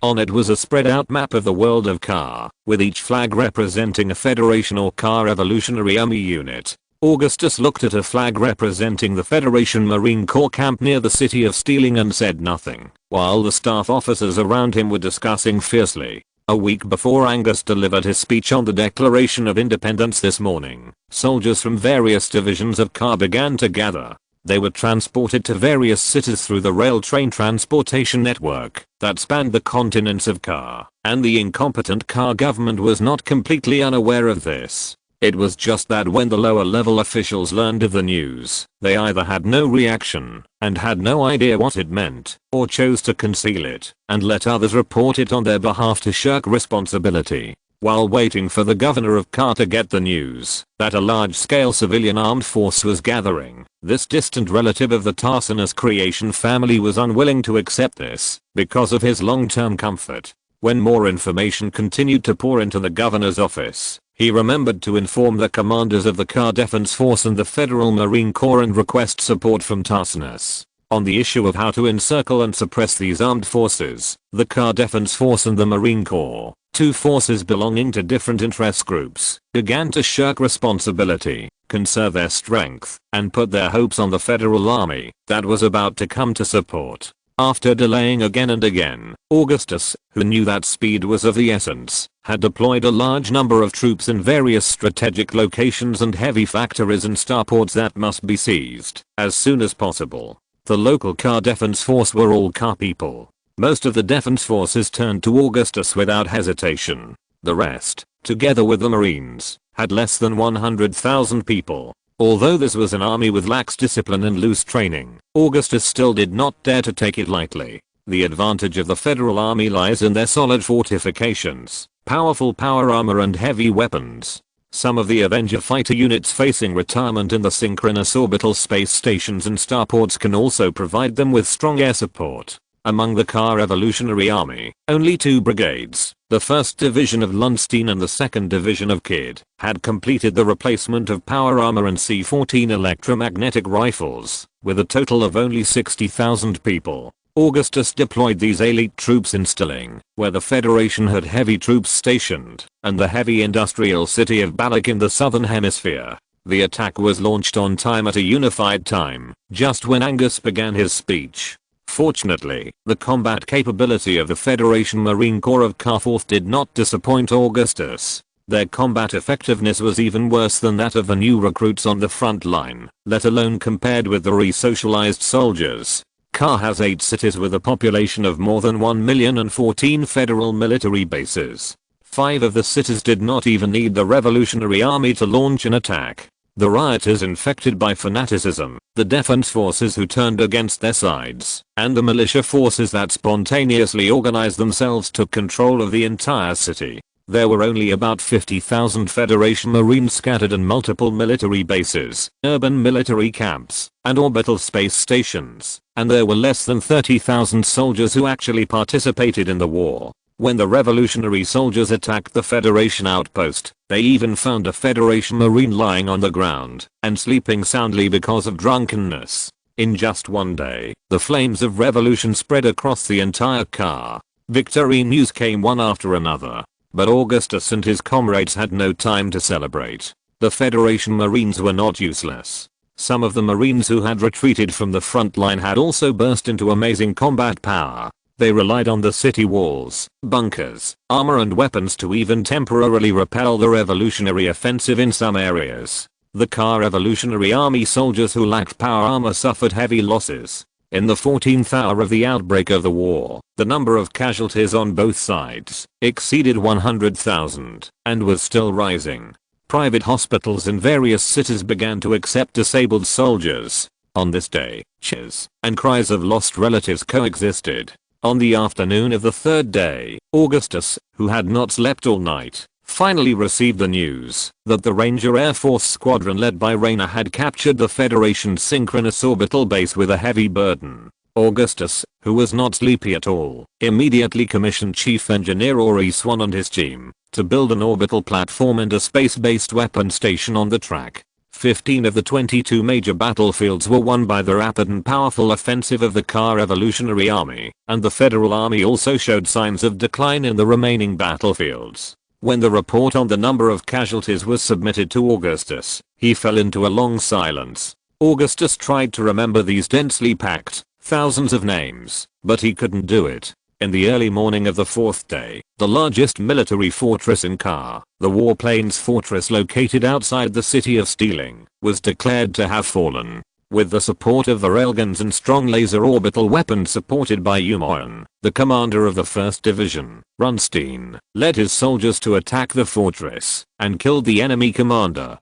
The Warplanes has an extraordinary meaning for the Ka people. This is a vast plain facing the city of Stealing. A ribbon-like river flows through it. The flora and fauna on both sides are well protected. However, tourists or painters who enjoy the beautiful scenery everywhere have probably long forgotten the meaning of the warplanes and the first war between the Korhal colonists and the Tarsinus people.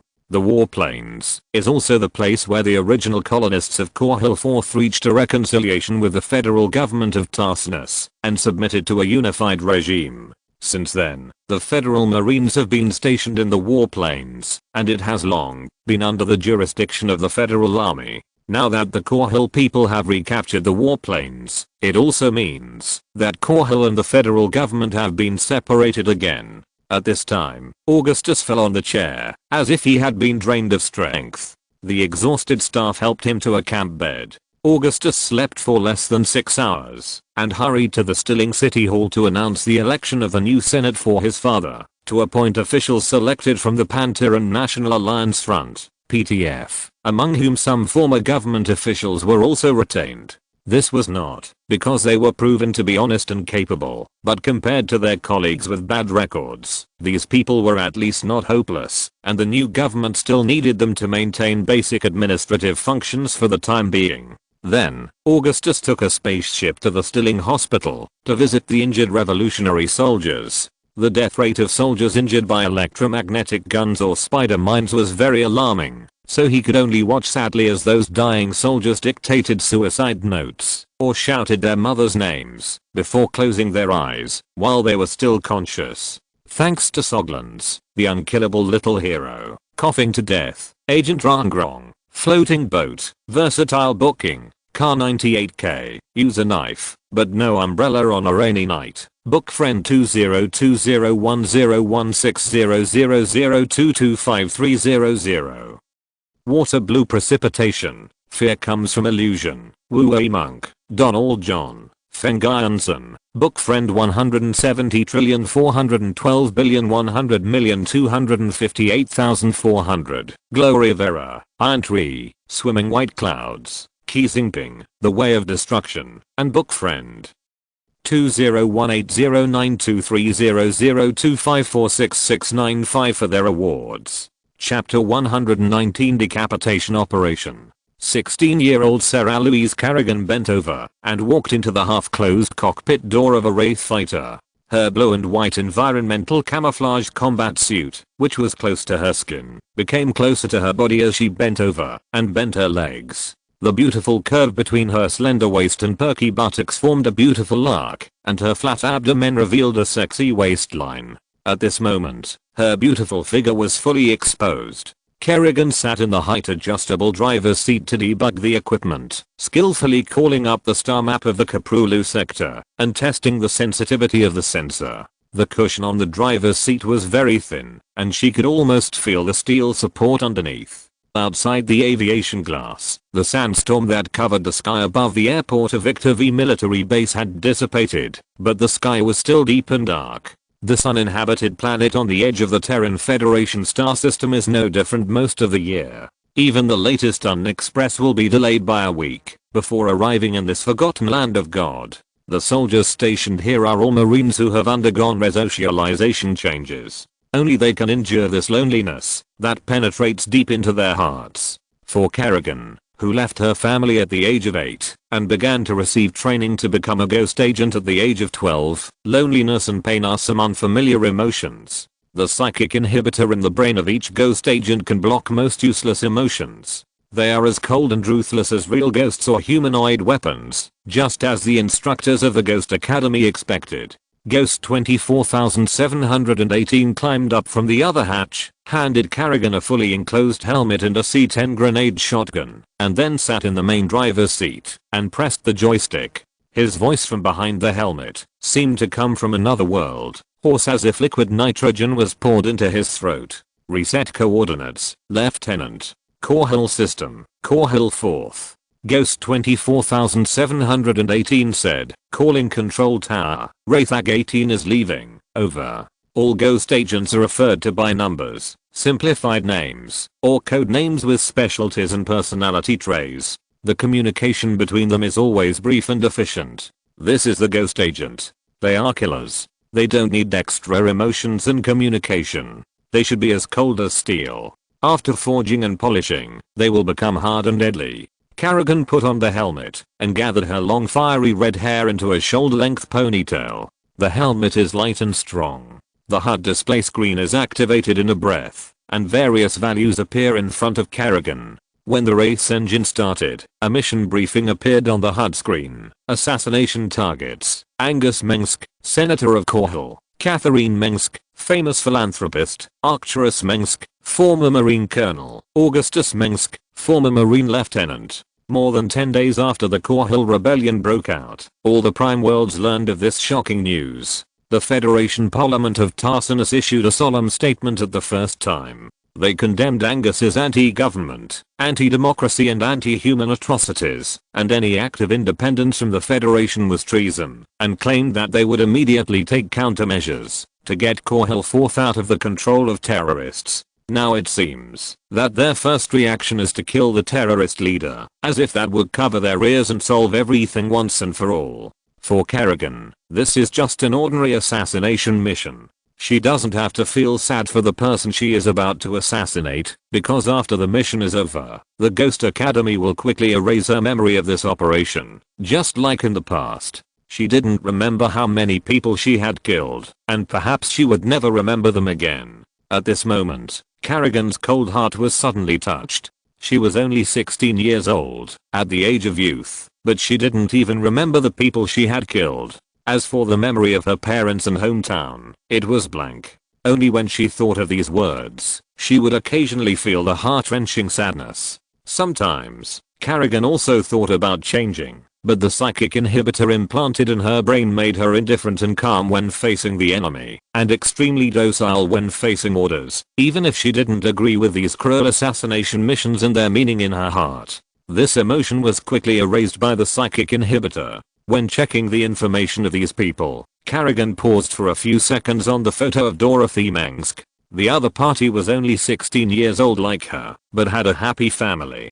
Catherine and Dorothy Mengsk have not appeared in public on Korhal IV for nearly 4 months, and there is no news of Angus's eldest son Augustus Mengsk. Only Senator Augustus Mengsk and his second son Augustus are still on Korhal. Agent 24718 said, "It doesn't matter, but only Augustus Mengsk must be killed." He said, 24506 will get rid of that Augustus. There are 3 Terran Federation ghost agents participating in this decapitation operation. Their average C value is above level 8, and at this moment, another ghost agent 24506 is sitting in the small passenger cabin of this Wraith fighter. This is enough to show how much the Ghost Academy values Augustus. Intelligence shows that the Mengsk family has strengthened the defense measures of their leader's residence, and a large number of rebel armed forces are stationed in the capital city of Korhal IV. Stilling. Ghost 24718 drove the Wraith fighter out of the launch port. Even the most rigorous defenses have loopholes. We will find those loopholes and sneak into Angus's bedroom to take his head. Kerrigan's voice under the helmet was also quite distorted. She checked her C-10 shotgun as usual. This powerful rifle is a masterpiece of steel and light polymer. It uses 25mm anti-personnel canister ammunition and special locking bullets that can paralyze mechanical matter for a short time, like a snake climbing up the treetops and devouring birds in the nest. The cockpit fell into silence again. Ghost 24718 focused on driving the Wraith fighter. The plasma thrusters sprayed hot and bright flames. After a few short and powerful jumps, it drove out of Victor V's gravity field and jumped into the hyperspace channel on the synchronous orbit. This modified and upgraded fighter was equipped with a warp drive, allowing it to quickly cross the star system. Its advanced stealth system can prevent it from being discovered by the rebels entrenched there when it enters Korhal. Mengsk Sky Tower, Stilling City, April 12, 2 AM. The gothic curves of this sky tower with more than 60 floors are out of tune with other skyscrapers. Like other high-rise buildings, the Mengsk Sky Tower is still brightly lit even in the early morning and does not turn off all night. The Mengsk family's security personnel have done their best to make this magnificent tower into an airtight and seamless fortress. At each entrance, and in the long corridor, laser sensors connected to the security network block every blind spot, and vibration sensors under the marble walls and mahogany floors can detect even the movement of a mouse crawling. Any financial tycoon or powerful politician and senior official in Tarsinus would think that such security measures are flawless. Intruders will be detected the moment they step into Mengsk Sky Tower, and they will definitely be unable to escape. When Kerrigan, who was completely invisible through the environmental mimicry combat suit, walked into the corridor on the 42nd floor, and those who scanned her body did not react, she couldn't help but regret the overconfidence of the Mengsk family's security personnel. It seems that the Mengsk family's security system is impeccable, and they even use a lot of Umagen technology to make up for it. The latest Umagen laser sensors can detect invisible people, and the Ghost's combat suits can block infrared lasers. Even the security measures of the largest bank in Tarsinus are useless to Ghosts. Kerrigan admitted that this may be the safest place in the entire Terran Federation after the Federation Parliament and the Tagore family Sky Tower. But their opponents are Ghosts, and these Ghosts can not only rely on their own strength. The intelligence experts working for the Terran Federation Intelligence Bureau cracked the laser sensors in Mengsk Sky Tower in a week. By replacing combat suits that can simulate their reflection wavelengths, Ghosts made their sensors mistakenly recognize them as two ordinary servants. The Mengsk family's security personnel would rechange the security system's algorithm every day to guard against hacker intrusions, but they ignored the most basic laser sensors and forgot that humans can be deceived by their eyes, not necessarily by their brains. Kerrigan and her companions walked quietly among the noble works of art, beautiful sculptures, and paintings of the ancestors of the Mengsk family. They climbed up from the first floor by spiral stairs instead of elevators, passing many security guards in black uniforms. As they walked through the corridor to the next floor, a tired maid passed by Kerrigan. At this moment, more emotions, including fatigue, excitement, pride, and fanatical worship, flooded into Kerrigan's mind like a torrent. Kerrigan was no longer surprised by this. The security guards and servants in the entire Sky Tower were all fanatical admirers of Angus. They felt that they were engaged in a great and glorious cause. Liberation, freedom, saving others, sacrifice, dedication. These emotions that Kerrigan had never felt before, which she thought could be called noble, surprised her. Among the targets of Kerrigan's assassination in the past, most were despicable politicians or rebels against the federal government. People with noble character were never her targets, because those people could not hold high positions in Tarsinus, where filth was lurking. Korhal IV had completely escaped the control of the Tarsinus Federation. Those members who were still loyal to the Federation were sent to the guillotine. The government was reorganized in a very short time, and Angus and his supporters controlled the entire Korhal. This prosperous planet, the shining pearl in the hands of the Federation, had actually been separated from this huge regime. Sometimes, Kerrigan would occasionally consider the meaning of revolution, but even she thought that Korhal's uprising was just a pebble against a rock. When the maid in the black dress walked past Kerrigan, she did not notice that a pair of pale golden eyes were staring at her pupils. The powerful mental power instantly controlled her brave, but still not strong enough mind. Then the maid suddenly stopped. Her trance eyes looked straight at Kerrigan, and then mechanically turned around and walked towards a compartment on the 42nd floor. That was the room of Charles Borat, the chief steward of the Mengsk family. If you look closely, the people in the monitoring room will find this a bit weird, but in fact, the time from the maid stopping to turning around is only 1 or 2 seconds. The maid pressed the doorbell gently, and then pressed it several times in a row, as if she was furious. When the butler, Charles, who was sleeping in his clothes, came out to ask questions, his black pupils suddenly became blurred, and then he walked in front of Kerrigan like a zombie. In Kerrigan's telepathy, Charles' will was constantly struggling.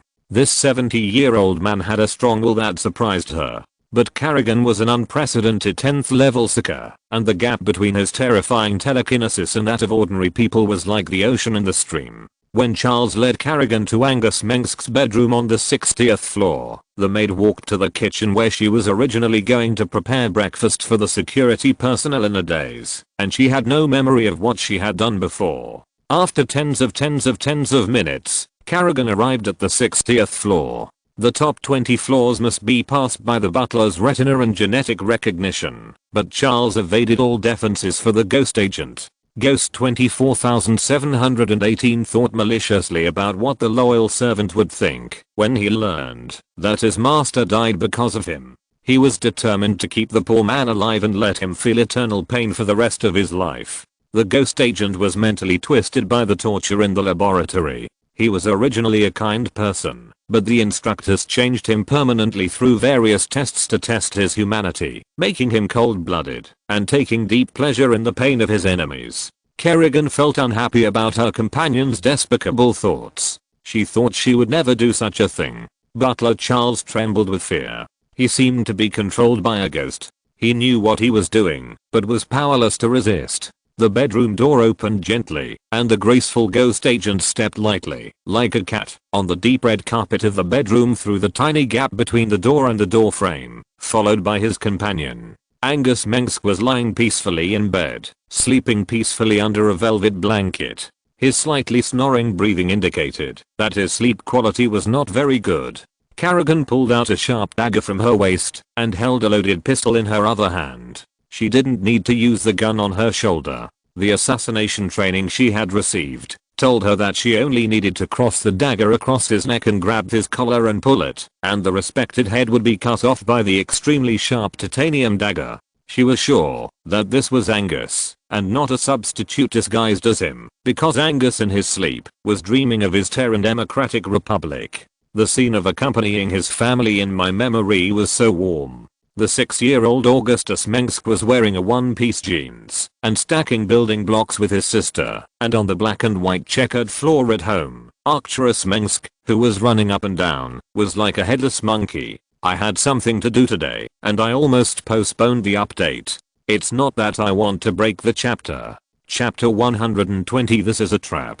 Sarah Kerrigan put her pistol on her waist. The environmental mimicry combat suit and the powerful power given to her by her psychic power allowed her to turn the dagger and cut Augustus Mengsk's neck the moment she grabbed him. The dagger easily pierced Augustus Mengsk's neck, cutting the trachea and artery cleanly and neatly, with smooth movements without any pause. It was like cutting a piece of unobstructed rubber or cowhide. When Kerrigan grabbed Angus's hair and lifted his head, the blood gushing from the carotid artery splashed on the ceiling and walls like a column of water. An admired freedom fighter and revolutionary pioneer, his ideals may be ridiculous, but he is still a hero worth remembering by Kerrigan, before the scientists in the Ghost Academy erased her memory again. All this seemed too easy, walking past hundreds of security personnel, sneaking into the sky tower of the Korhal creation family with a sophisticated security system, and easily cutting off the head of the rebel leader. Since Kerrigan began to carry out assassination missions, she has never failed.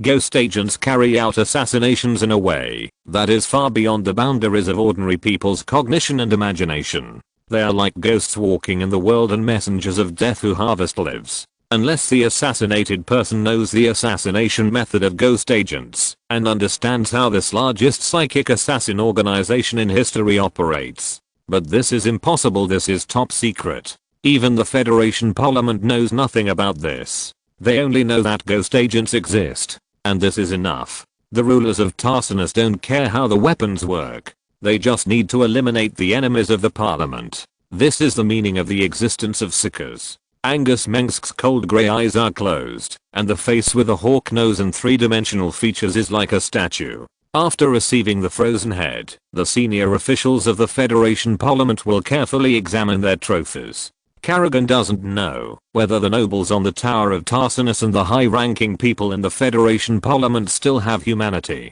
This is a fact known to all Terrans. There are two huge criminal groups in the Federation: the Marines and the federal government. The former is a collection of the most ruthless criminals. Nearly 50% of the soldiers are criminals with a long history of criminal record. The federal government is far more evil than the military. All laws that uphold justice are ineffective against corrupt officials and professional politicians with exquisite packaging. If someone can judge with power above the federal government, then a new set of sentencing standards must be used to judge the crimes of these people. And Kerrigan knows that the only ones in this world who can exercise this power are the gods. But if they really exist, then the gods must be adhering to the inverted standards of good and evil. The gods let the punished go unpunished, and let the innocent die in vain. As Angus is still beating, but slowing heart pumped blood through the broken artery, Kerrigan put the bloody dagger back into the leather dagger sheath, and then threw the bloody head into the backpack behind Ghost 24718.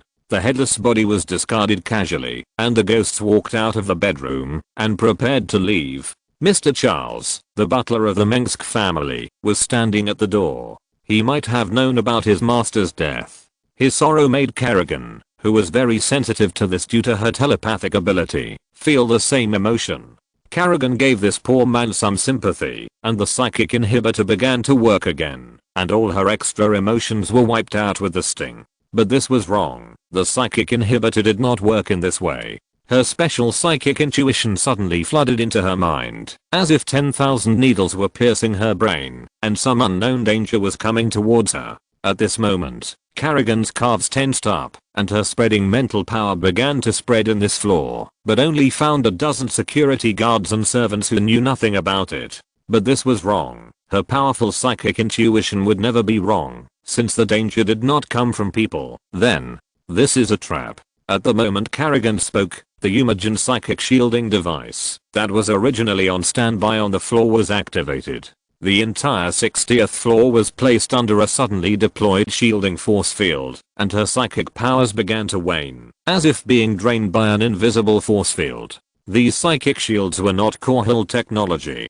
They came from the Umagen Shadow Guard Academy, and they were valuable. They were hidden under the hardwood floor, and the activation mechanism was connected to some kind of feedback device. In order to achieve the powerful effect of suppressing psychic power, the setter was crazy enough to set up at least 20 psychic shields. Kerrigan didn't know what weakened her power. She and another ghost agent 24718 ran through the corridor at a speed that even the fastest runners in human history could not match the speed of the ghost agents with the help of combat suits. But it was too late. At the same time as the psychic shields were activated, everyone in the central city of Steel City heard a deafening roar, and the sleepers were awakened. The light from the explosion seemed to light up the night sky in an instant. Bright flames burst out of the windows of the 60th floor, shattering the windows of dozens of floors below. After a few breaths, the top 2 floors collapsed due to the instantaneous blow-off of the supporting structure. The huge English letters of Mengsk on the roof fell to the ground uncontrollably, and the walls peeled off by the shockwave fell like confetti. At this time, the revolutionary soldiers who were still on duty in the shops, or on the human-shaped streets, could see the extremely bright light released from the top of Mengsk Sky Tower.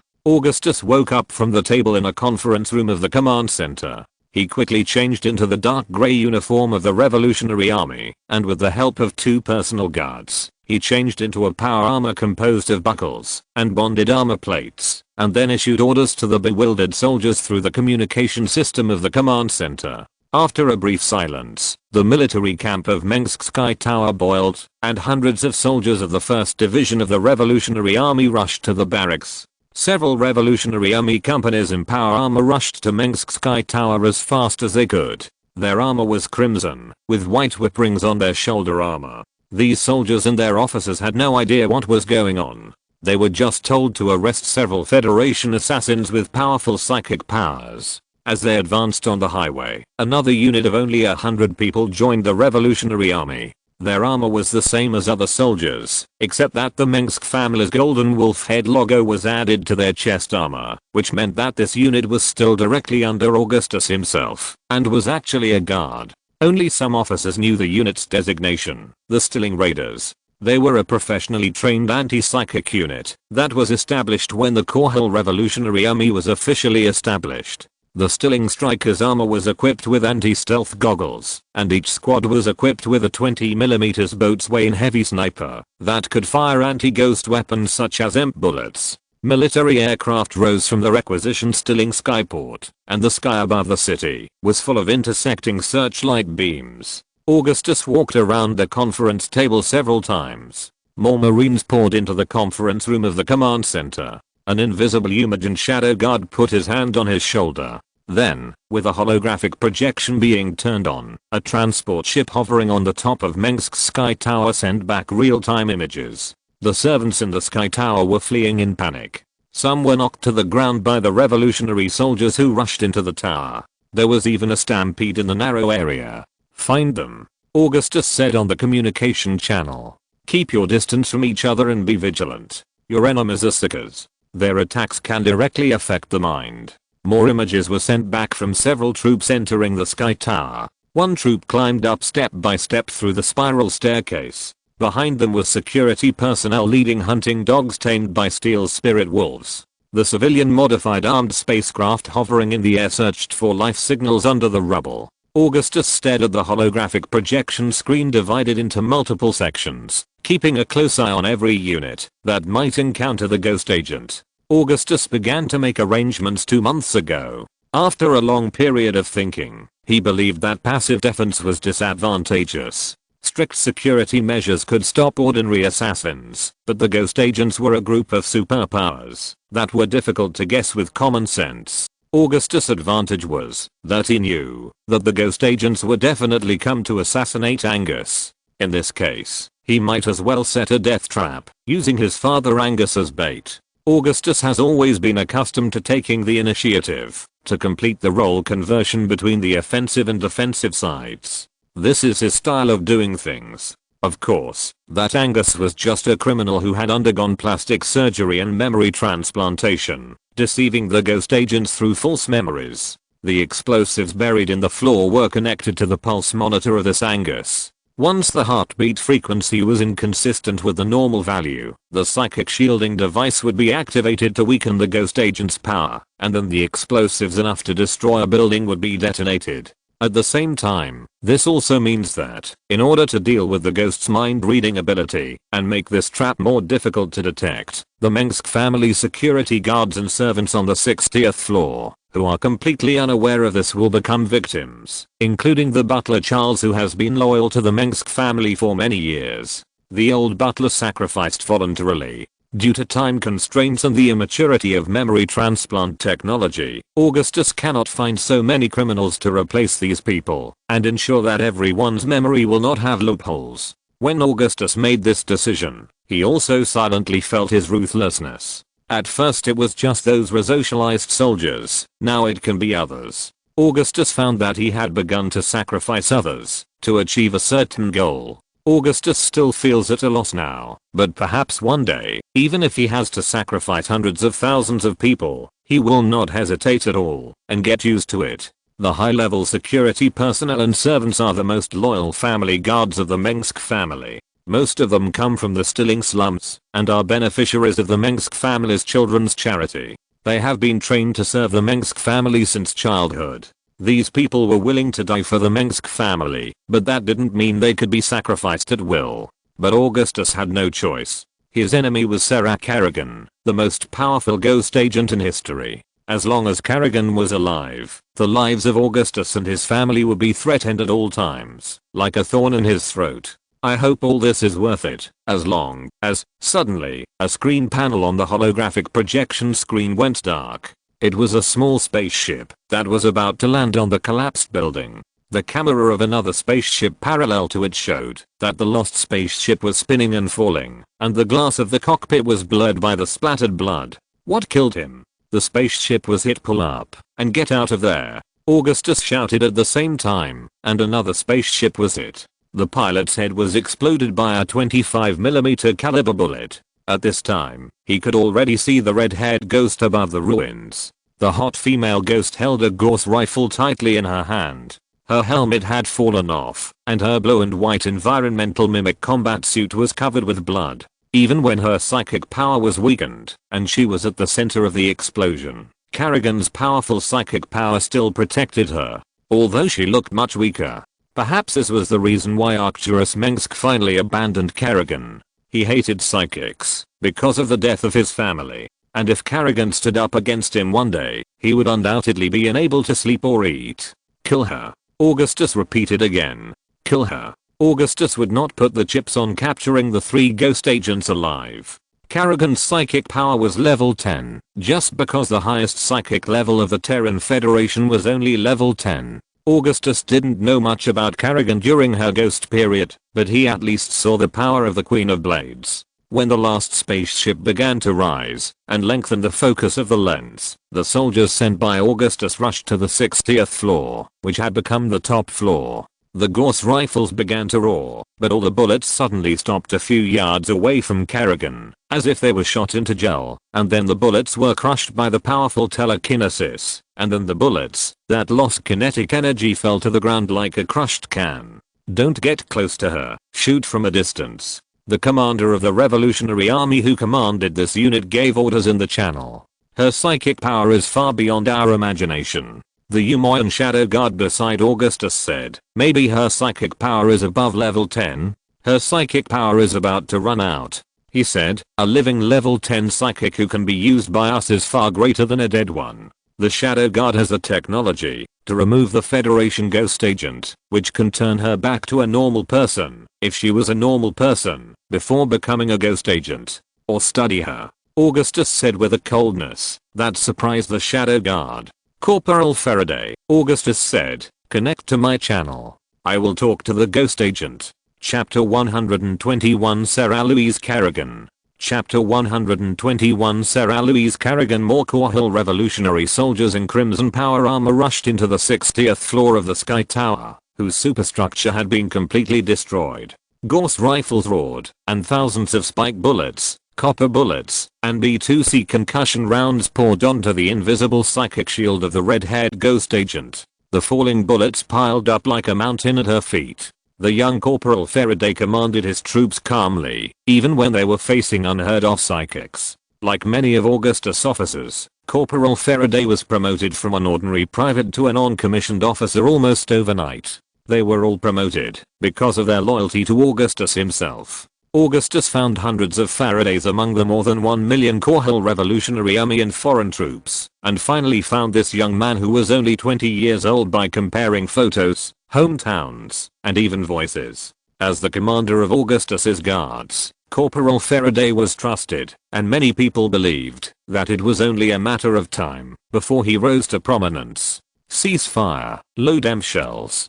Corporal Faraday gave the order on the command channel. Turn on the external broadcasting device on your armor, connect to the command channel, and let the commander speak. Corporal Faraday's troops stopped shooting. At the same time, the armor of the soldiers hovered in the sky. Augustus's voice came from the spaceship. Sarah Kerrigan, we should shake hands and make peace. Sarah Kerrigan was exhausted at this time. She was scarred, and her psychic energy was almost exhausted. Her long red hair, which was originally tied up, fell on her shoulders and covered the left half of her face. Kerrigan was only 16 years old at this time. There were still traces of immaturity on her face. Her pale lips trembled because of the tight wounds. Kerrigan gasped in pain, and the sound of her light breath was obviously trembling. Who is talking?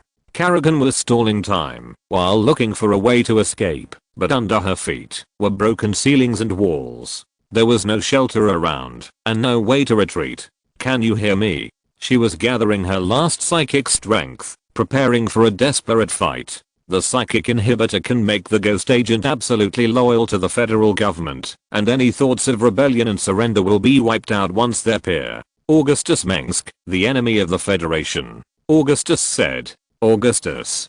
Kerrigan injected herself with a dose of adrenaline under the eyes of the revolutionary soldiers.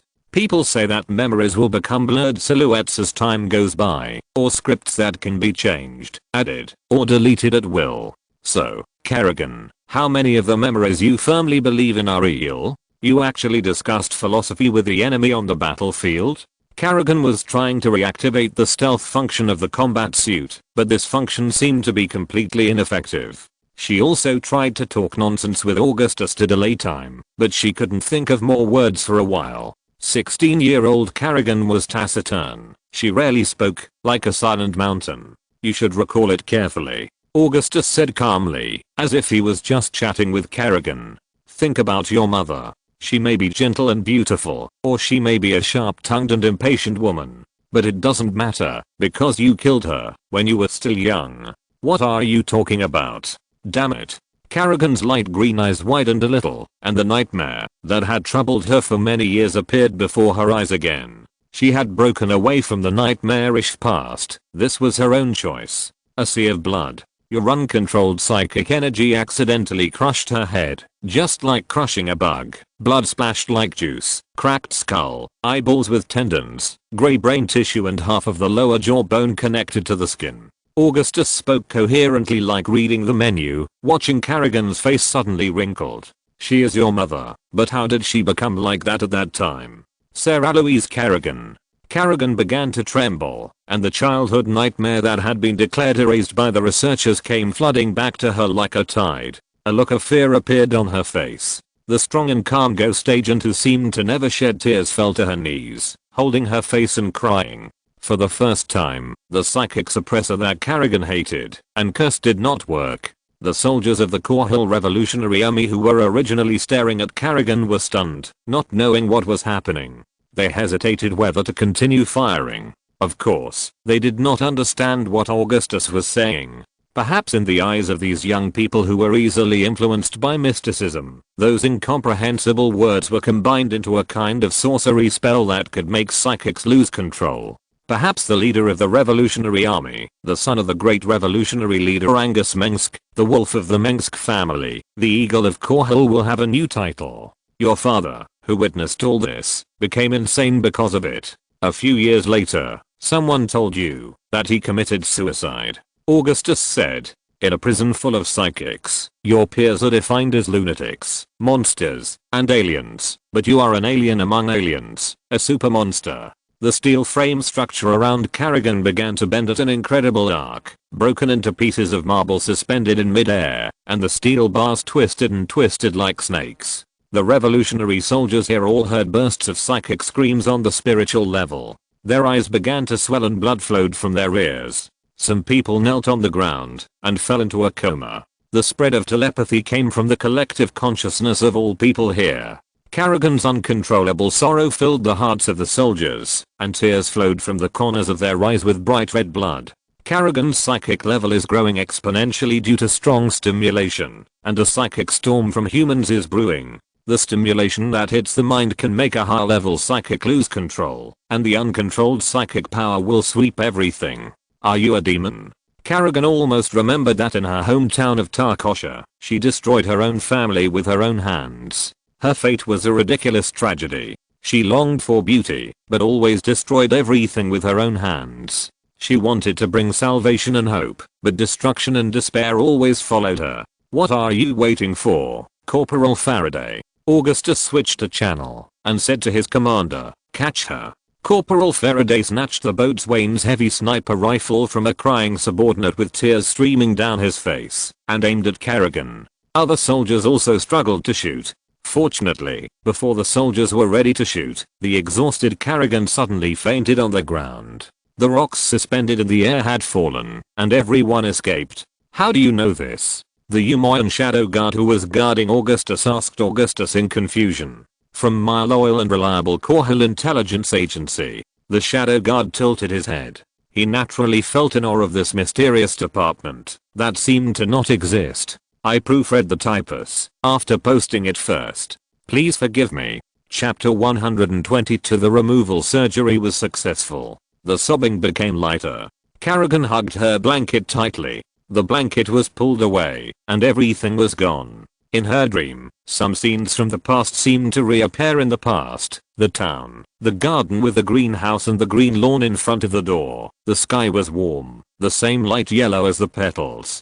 Suddenly, the sky and everything were stained with blood like crimson, as if someone had splashed the same color paint on it. In front of such a house with a red dome, Kerrigan, who was only 5 years old and still ignorant of everything, accidentally used her psychic power to detonate the head of her mother who was scolding her because of an emotional fluctuation. Just like her father who was about to drive his family to town, Kerrigan, who witnessed all this, fell into a long state of stagnation. But unfortunately, she did not go crazy with her lucky father Patrick Kerrigan. Kerrigan was numb with pain. She wanted to escape, but the memories that were constantly recovering kept emerging. During the Ghost Academy graduation training, the 15-year-old Kerrigan sneaked into the home of a politician alone. The politician died foretelling the truth at a government-organized press conference, along with his wife and young daughters. Then the sex scandal with numerous victims was suddenly exposed. After a seemingly laborious investigation, the professional detectives and the police chief of the police station could only regretfully announce that the poor man who had half of his neck cut off by a knife died of suicide.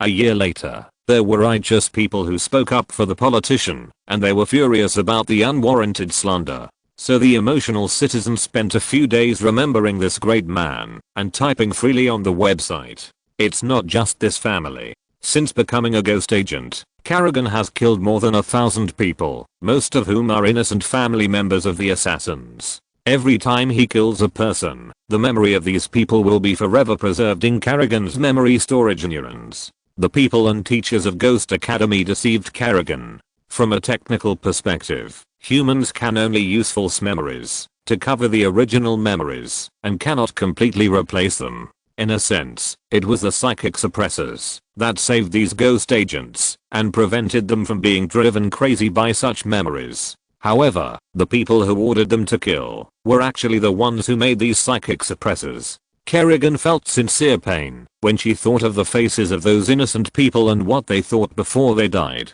As a powerful psychic, Kerrigan is more sensitive to any emotion than others, and the sorrow and pain of others will be infinitely magnified in her. In fact, psychics are good listeners. They can always empathize with others, so they can better understand the demands of others. The sensitivity of psychics to emotions makes them love their compatriots more and care more about others. But their compatriots generally reject and fear psychics. Ghost Agent Kerrigan is a collection of contradictions. Because of her mother's death and her kind heart, she is extremely disgusted with killing others. But the Federation controlled her and ordered her to kill. My crime is unforgivable. Suddenly, Kerrigan woke up from her nightmare. She heard someone talking beside her, but she didn't open her eyes to see where she was. There were also some buzzing sounds from the running instruments and the crisp sounds from the collision of glass containers. Kerrigan's body was still aching, and she endured the tearing pain and forced herself not to make any sound. At this time, Kerrigan also felt some changes in her body. She almost immediately realized that the psychic inhibitor implanted in the back of her left brain had been removed with a delicate technique. But Kerrigan's mentor in the Ghost Academy said that it was impossible for anyone in the world to remove the psychic inhibitor, and any forced means would bring extremely terrible consequences. It was really amazing.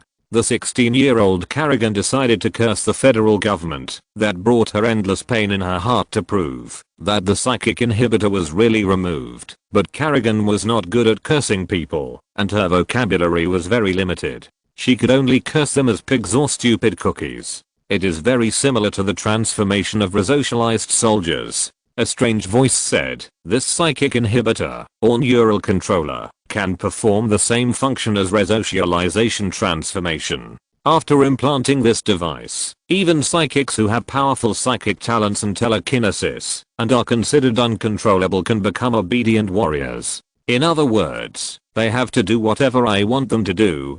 A gentle and magnetic voice rang out amid the sound of nails scratching a metal object, but it was undoubtedly the voice of the devil. The words that the teacher of the church school had said to Kerrigan rang again. God said that those are the devils walking in the world, the 1/3 of the fallen angels. They are around us, and they are murderers. If you want to expel the devil, you have to buy, just like many marginal planets in the territory of the Terran Federation, that are very far away from the core galaxy and the main star world. In Kerrigan's hometown, due to the harsh living conditions of the planet, people always put too much hope on religion. Religions that were completely banned in the Earth era began to prevail, and the unclear holy words were arbitrarily tampered with and interpreted. Along with them came various religious sects and religions that worshipped various strange creatures or evil gods. But Kerrigan is an atheist. Can it be mass produced? Said the devil. Are you referring to the psychic inhibitor? The previous voice said, not yet, and we are not sure whether it is effective for ordinary people. It is difficult to say whether it was after the emergence of resocialization technology that researchers in a certain laboratory, the predecessor of the Terran Federation Ghost Academy, were eager to use this technology, or whether the resocial transformation technology was born from this. Okay, another question, Doctor. The devil said, after removing the psychic inhibitor, will Sarah Kerrigan return to normal?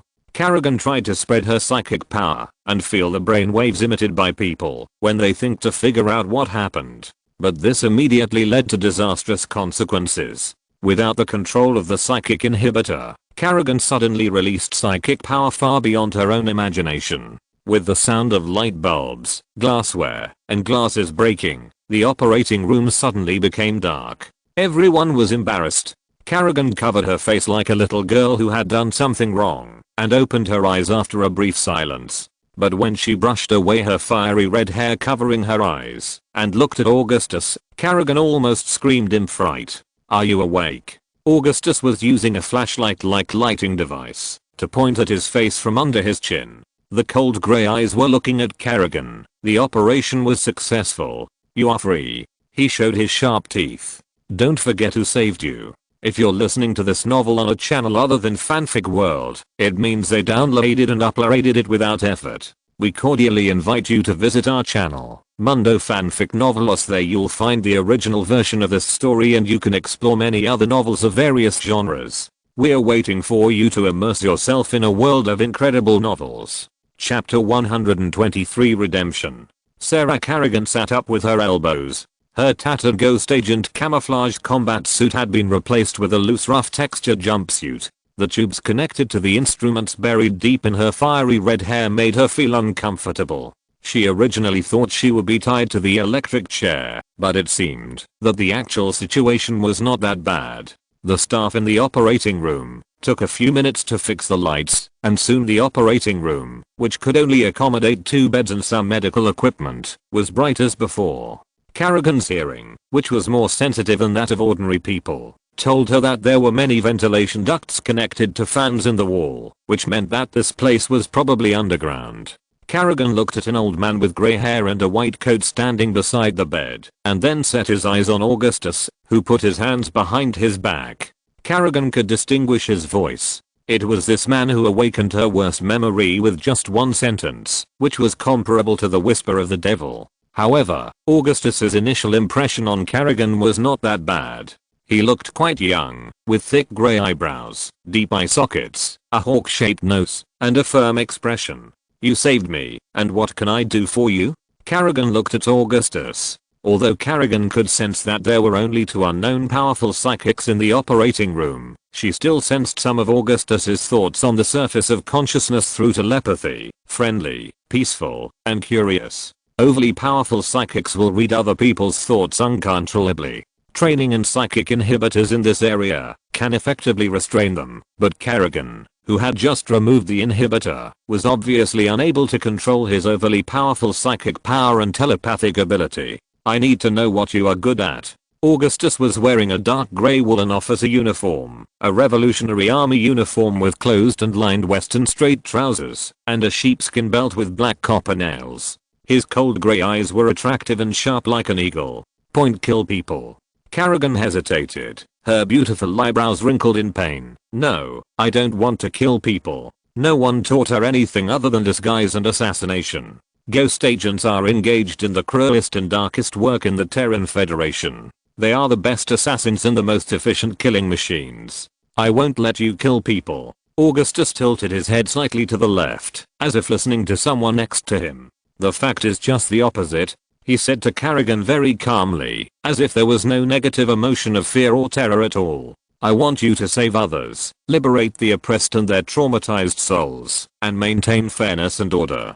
Kerrigan was puzzled by this. But you are rebels. Your memory is gradually recovering, but there are still many wrong perceptions. After a few seconds of silence, Augustus said to Kerrigan again, in the past, you were serving a dark government. In order to maintain their brutal, absurd, and ridiculous rule, you were forced to do evil for those who sat high on the parliament seat. He said, the rulers of Tarsinus rule the people of the Terran Federation with high pressure. The businesses of the descendants of the pioneers and leaders, the creation family, use the colonies as sources of raw materials and dumping grounds for products, and impose heavy taxes to make life unsustainable for hard-working people. The Terran Federation won the war against the Kel-morian Combine at the cost of the future of the marginal colonies, and now the victims suffering from the ravages of war have to pay for the consumption of war. The numerous crimes of the Tarsinus government are too numerous to list. And what the Revolutionary Army has to do is to overthrow this corrupt government and the Tarsinus creation family behind them, defeat their army, and smash and rebuild the Terran Federation.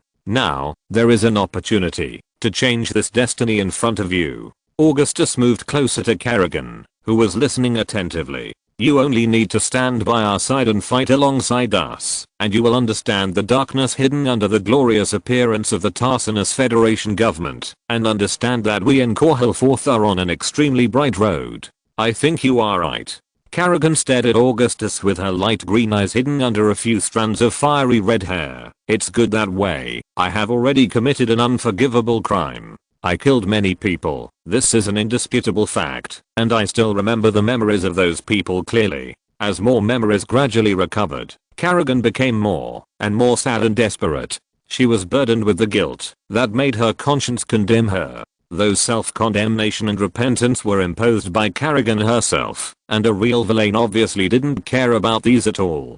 Kerrigan became extremely confused. In the past, when she lived as a Federation ghost agent, her only goal was to fulfill the assigned mission. The psychic suppressor can turn the most unruly psychic into the most docile sheep and obedient slaves. Now Kerrigan has the freedom she never expected after becoming a ghost agent, but she feels lost and afraid about her future life. She doesn't know what to do next. After all, she has nothing and is despised by others. I know it would be great if you can feel that your soul has been redeemed and comforted in the process. Augustus said, if you have killed 1,000 innocent people, then go and save 10 million others. We can never redeem our past sins, but at least those 10 million people have been saved because of you. But aren't you afraid of me, sir? Kerrigan showed Augustus a timid smile, which looked like a forced smile from any angle. After removing the psychic suppressor, Kerrigan's calm and tough image of a powerful woman has faded.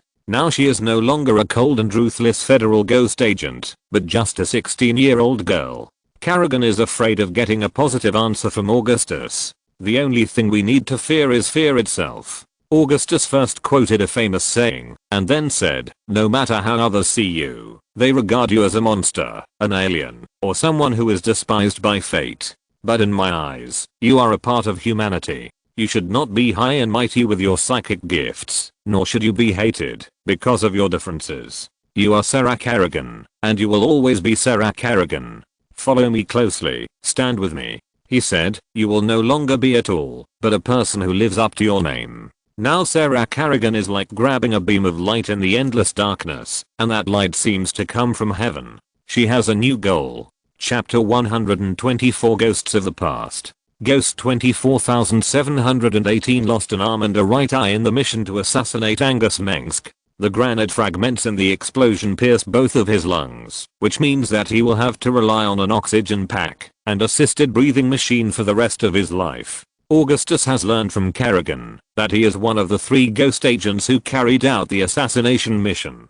The other agent, 24506, is still lurking somewhere in Stilling City. His target is Augustus himself, but he obviously did not take action for some reason. No one knows where 24506 is now. Maybe he is still preparing to kill Augustus, or maybe he has already returned to Victor V Base or the Ghost Academy in Tarsinus. He almost didn't make it. He was in a coma for a week. A private surgeon employed by the Mengsk family told Augustus in a convalescent room, used to house seriously injured personnel at the headquarters of the Korhal Revolution. When Augustus came to the room, Ghost 24718 had already woken up. His pale, bloodless face under his helmet made him look like a vampire lying in a coffin. The ghost agent was wearing a ventilator, and his heavy breathing sounded like the sound of an exhaust fan. There were 4 psychic shielding devices in the room, and as Augustus saw, the data displayed by the instrument console used to monitor his psychic index was always within a safe range. A Numidian shadow guard on standby was always watching him. Augustus, son of Angus, you should have killed me. Ghost 24718 looked at Sarah Kerrigan behind Augustus and shook his head. Sarah Kerrigan, who followed Augustus Mengsk, looked like a capable adjutant. The soldiers and civilian staff of various departments in the Revolutionary Army headquarters base could not ignore her beauty. Kerrigan had beautiful light green eyes and long eyelashes, and her lips were plump and sexy. Sarah Kerrigan changed into an officer's uniform for the Korhal Revolutionary Army, with a thick woolen coat with a row of copper buttons on the upper body and a long thick skirt with a split skirt. Kerrigan also wore a brimless boater hat, and her long fiery red hair was gathered at the back. The hat badge was a whip ring with a golden 5-pointed star in the center. The Mengsk golden wolf on her shoulders and the epaulettes with the inverted V logo pointed downward indicated that she was a lieutenant in the guards. After being captured by the rebels, this powerful seeker was grateful for Augustus's rescue and decided to join the revolutionary cause to atone for her past sins. It was almost a matter of course that the Federation would shape her into a killer, and Augustus promised to give her freedom and no longer force her to kill. After all, the shadow guards of Umagen still served the elected council of Umagen. Although Augustus entrusted them with important tasks, he still wanted to train his own seekers.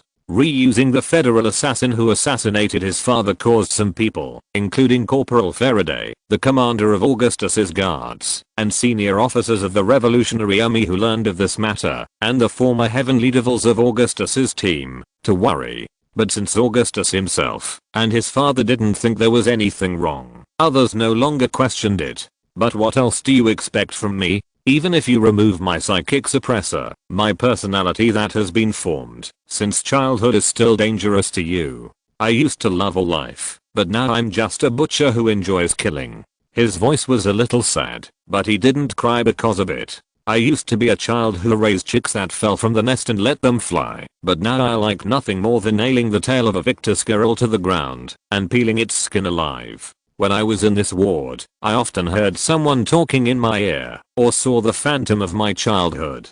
Countless people I killed were whispering in my ear, but I was not really that scary. In fact, I felt that they were just singing.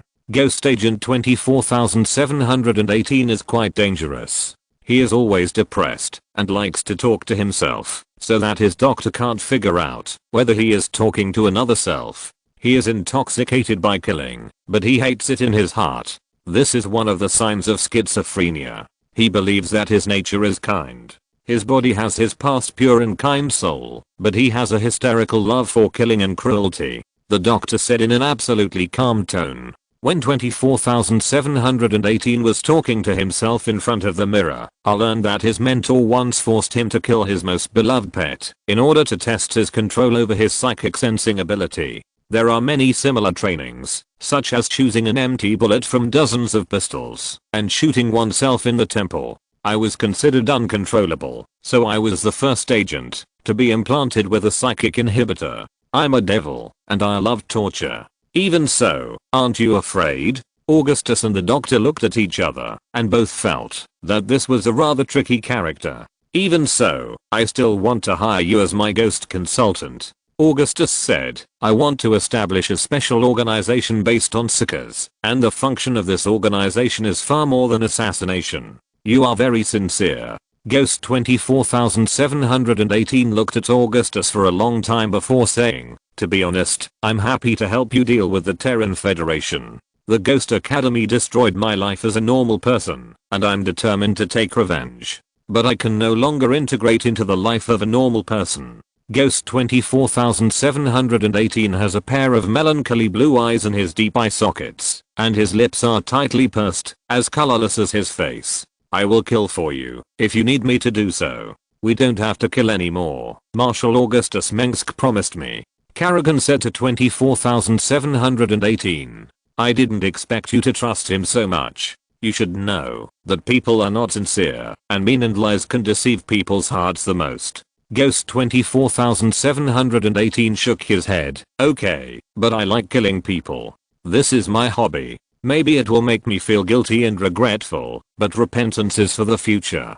If you want me to serve you, it's better to choose a similar job, whether it's to eliminate political opponents, or eliminate the executive chief of Kel-morian. There is no problem. He said. I will do whatever it takes, regardless of any morality and ethics, to achieve your goal. If one day you need me to bear these responsibilities, push me to the gallows or the guillotine, and I will take all the secrets to hell. Augustus looked at him deeply and then said, I will find the best psychiatrist for you, install new prosthetic limbs and prosthetic eyes for you, and then you can report to the new department. Thank you, the ghost said, and began to lower his head, whispering some kind of prayer that was difficult to hear. He is confessing to the Holy Spirit. 24718's parents are devout believers of the Adventist movement. They believe that all difficulties come from God's punishment on sinners, and they firmly believe that the end of mankind will surely come.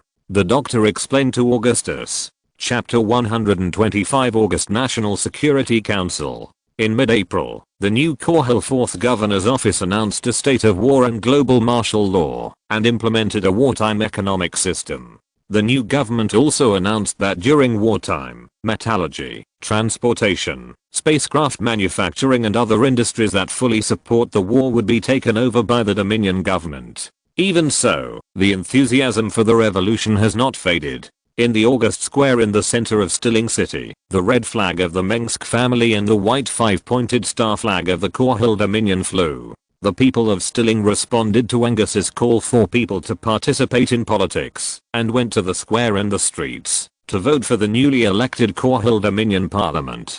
Since the great revolutionary leader Augustus Mengsk served as the new Senate President and concurrently served as the governor of the Korhal system, taking charge of the government, constitutional amendment and legislative power, the traces of the federal government's rule in Korhal have been swept away like dust after rain. In this square, named after the grandfather of Augustus' grandfather's grandfather, in a geometric rectangular building with Roman arch columns and burgundy glass windows, a new department was established, the August National Security Council. This is an intelligence agency that only recruits members of the Pan-Terran Revolutionary Party and bypasses the parliament to be directly responsible to the governor's office of Korhal. It has multiple agencies under its jurisdiction, including the 1st and 2nd Intelligence Bureaus of the Korhal Autonomous Region, the Police Bureau, and the newly established Psionic and Alien Investigation Bureau. On April 17, Marshal Augustus, the leader of the Revolutionary Army, transferred Connor Ward, the former Chief of Staff of the Korhal Revolutionary Army and a member of the Heavenly Demons, to serve as the chairman of the committee and presided over the first plenary meeting.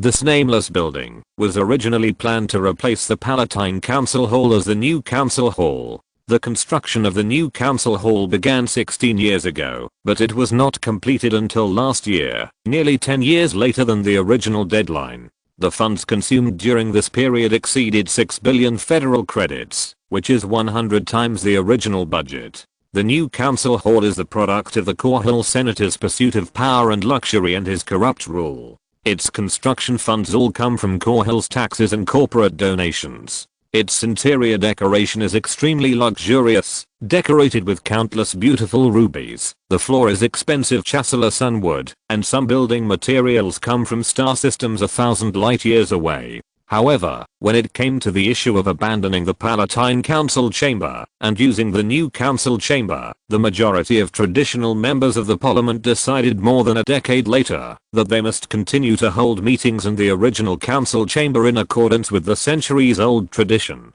Therefore, this magnificent palace-like building was abandoned after it was built and became increasingly dilapidated because no one paid the high maintenance costs. After the establishment of the new government, the new council chamber finally played its due role. Today, it is the headquarters of the largest intelligence agency in Korhal IV. The purpose of establishing the August National Security Committee is to eliminate our internal enemies, the spies of the Terran Federation and the counter-revolutionaries who deliberately undermine the peace of Korhal. At the same time, the committee is also responsible for the supervision and review of government officials. In the arched hall with huge stained glass in the new council chamber, Augustus gave a speech to the dozen or so directors and deputy directors of various departments and committee members who attended the meeting and were appointed by Angus himself and reviewed by the ghost agent Sarah Kerrigan. Externally, we will send specialists to infiltrate Tarsinus and Antigua Prime.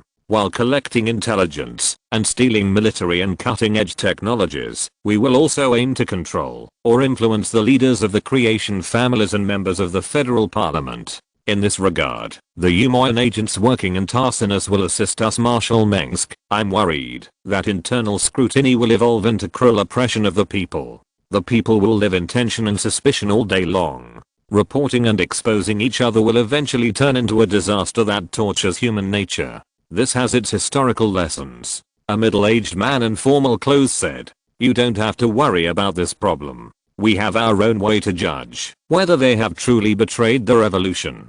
Moreover, our internal supervision currently only stays on government officials and the military." Augustus then began to introduce the ghost agent Sarah Kerrigan behind him to the participants sitting in the audience. Born sick as a humanity's precious treasure, and those in power in the Federation obviously only see them as a threat. Augustus said in a soft but powerful voice, "And I believe that Seekers should never be treated like this. Apart from killing, their telepathic abilities, that is, mind reading, can effectively help us eliminate corrupt element in the government and traitors in the revolutionaries and the army." In Earth's era, Seekers were regarded as heretics, and the Earth government, which advocates pure human supremacy, began to purge Seekers, and some of our ancestors came from those arrested Seekers, he said. If we believe that psychics are monsters and aliens, it is a denial of our ancestral bloodline. In the years to come, in the course of civilization measured by geological chronology, there will be more and more psychics in the human race.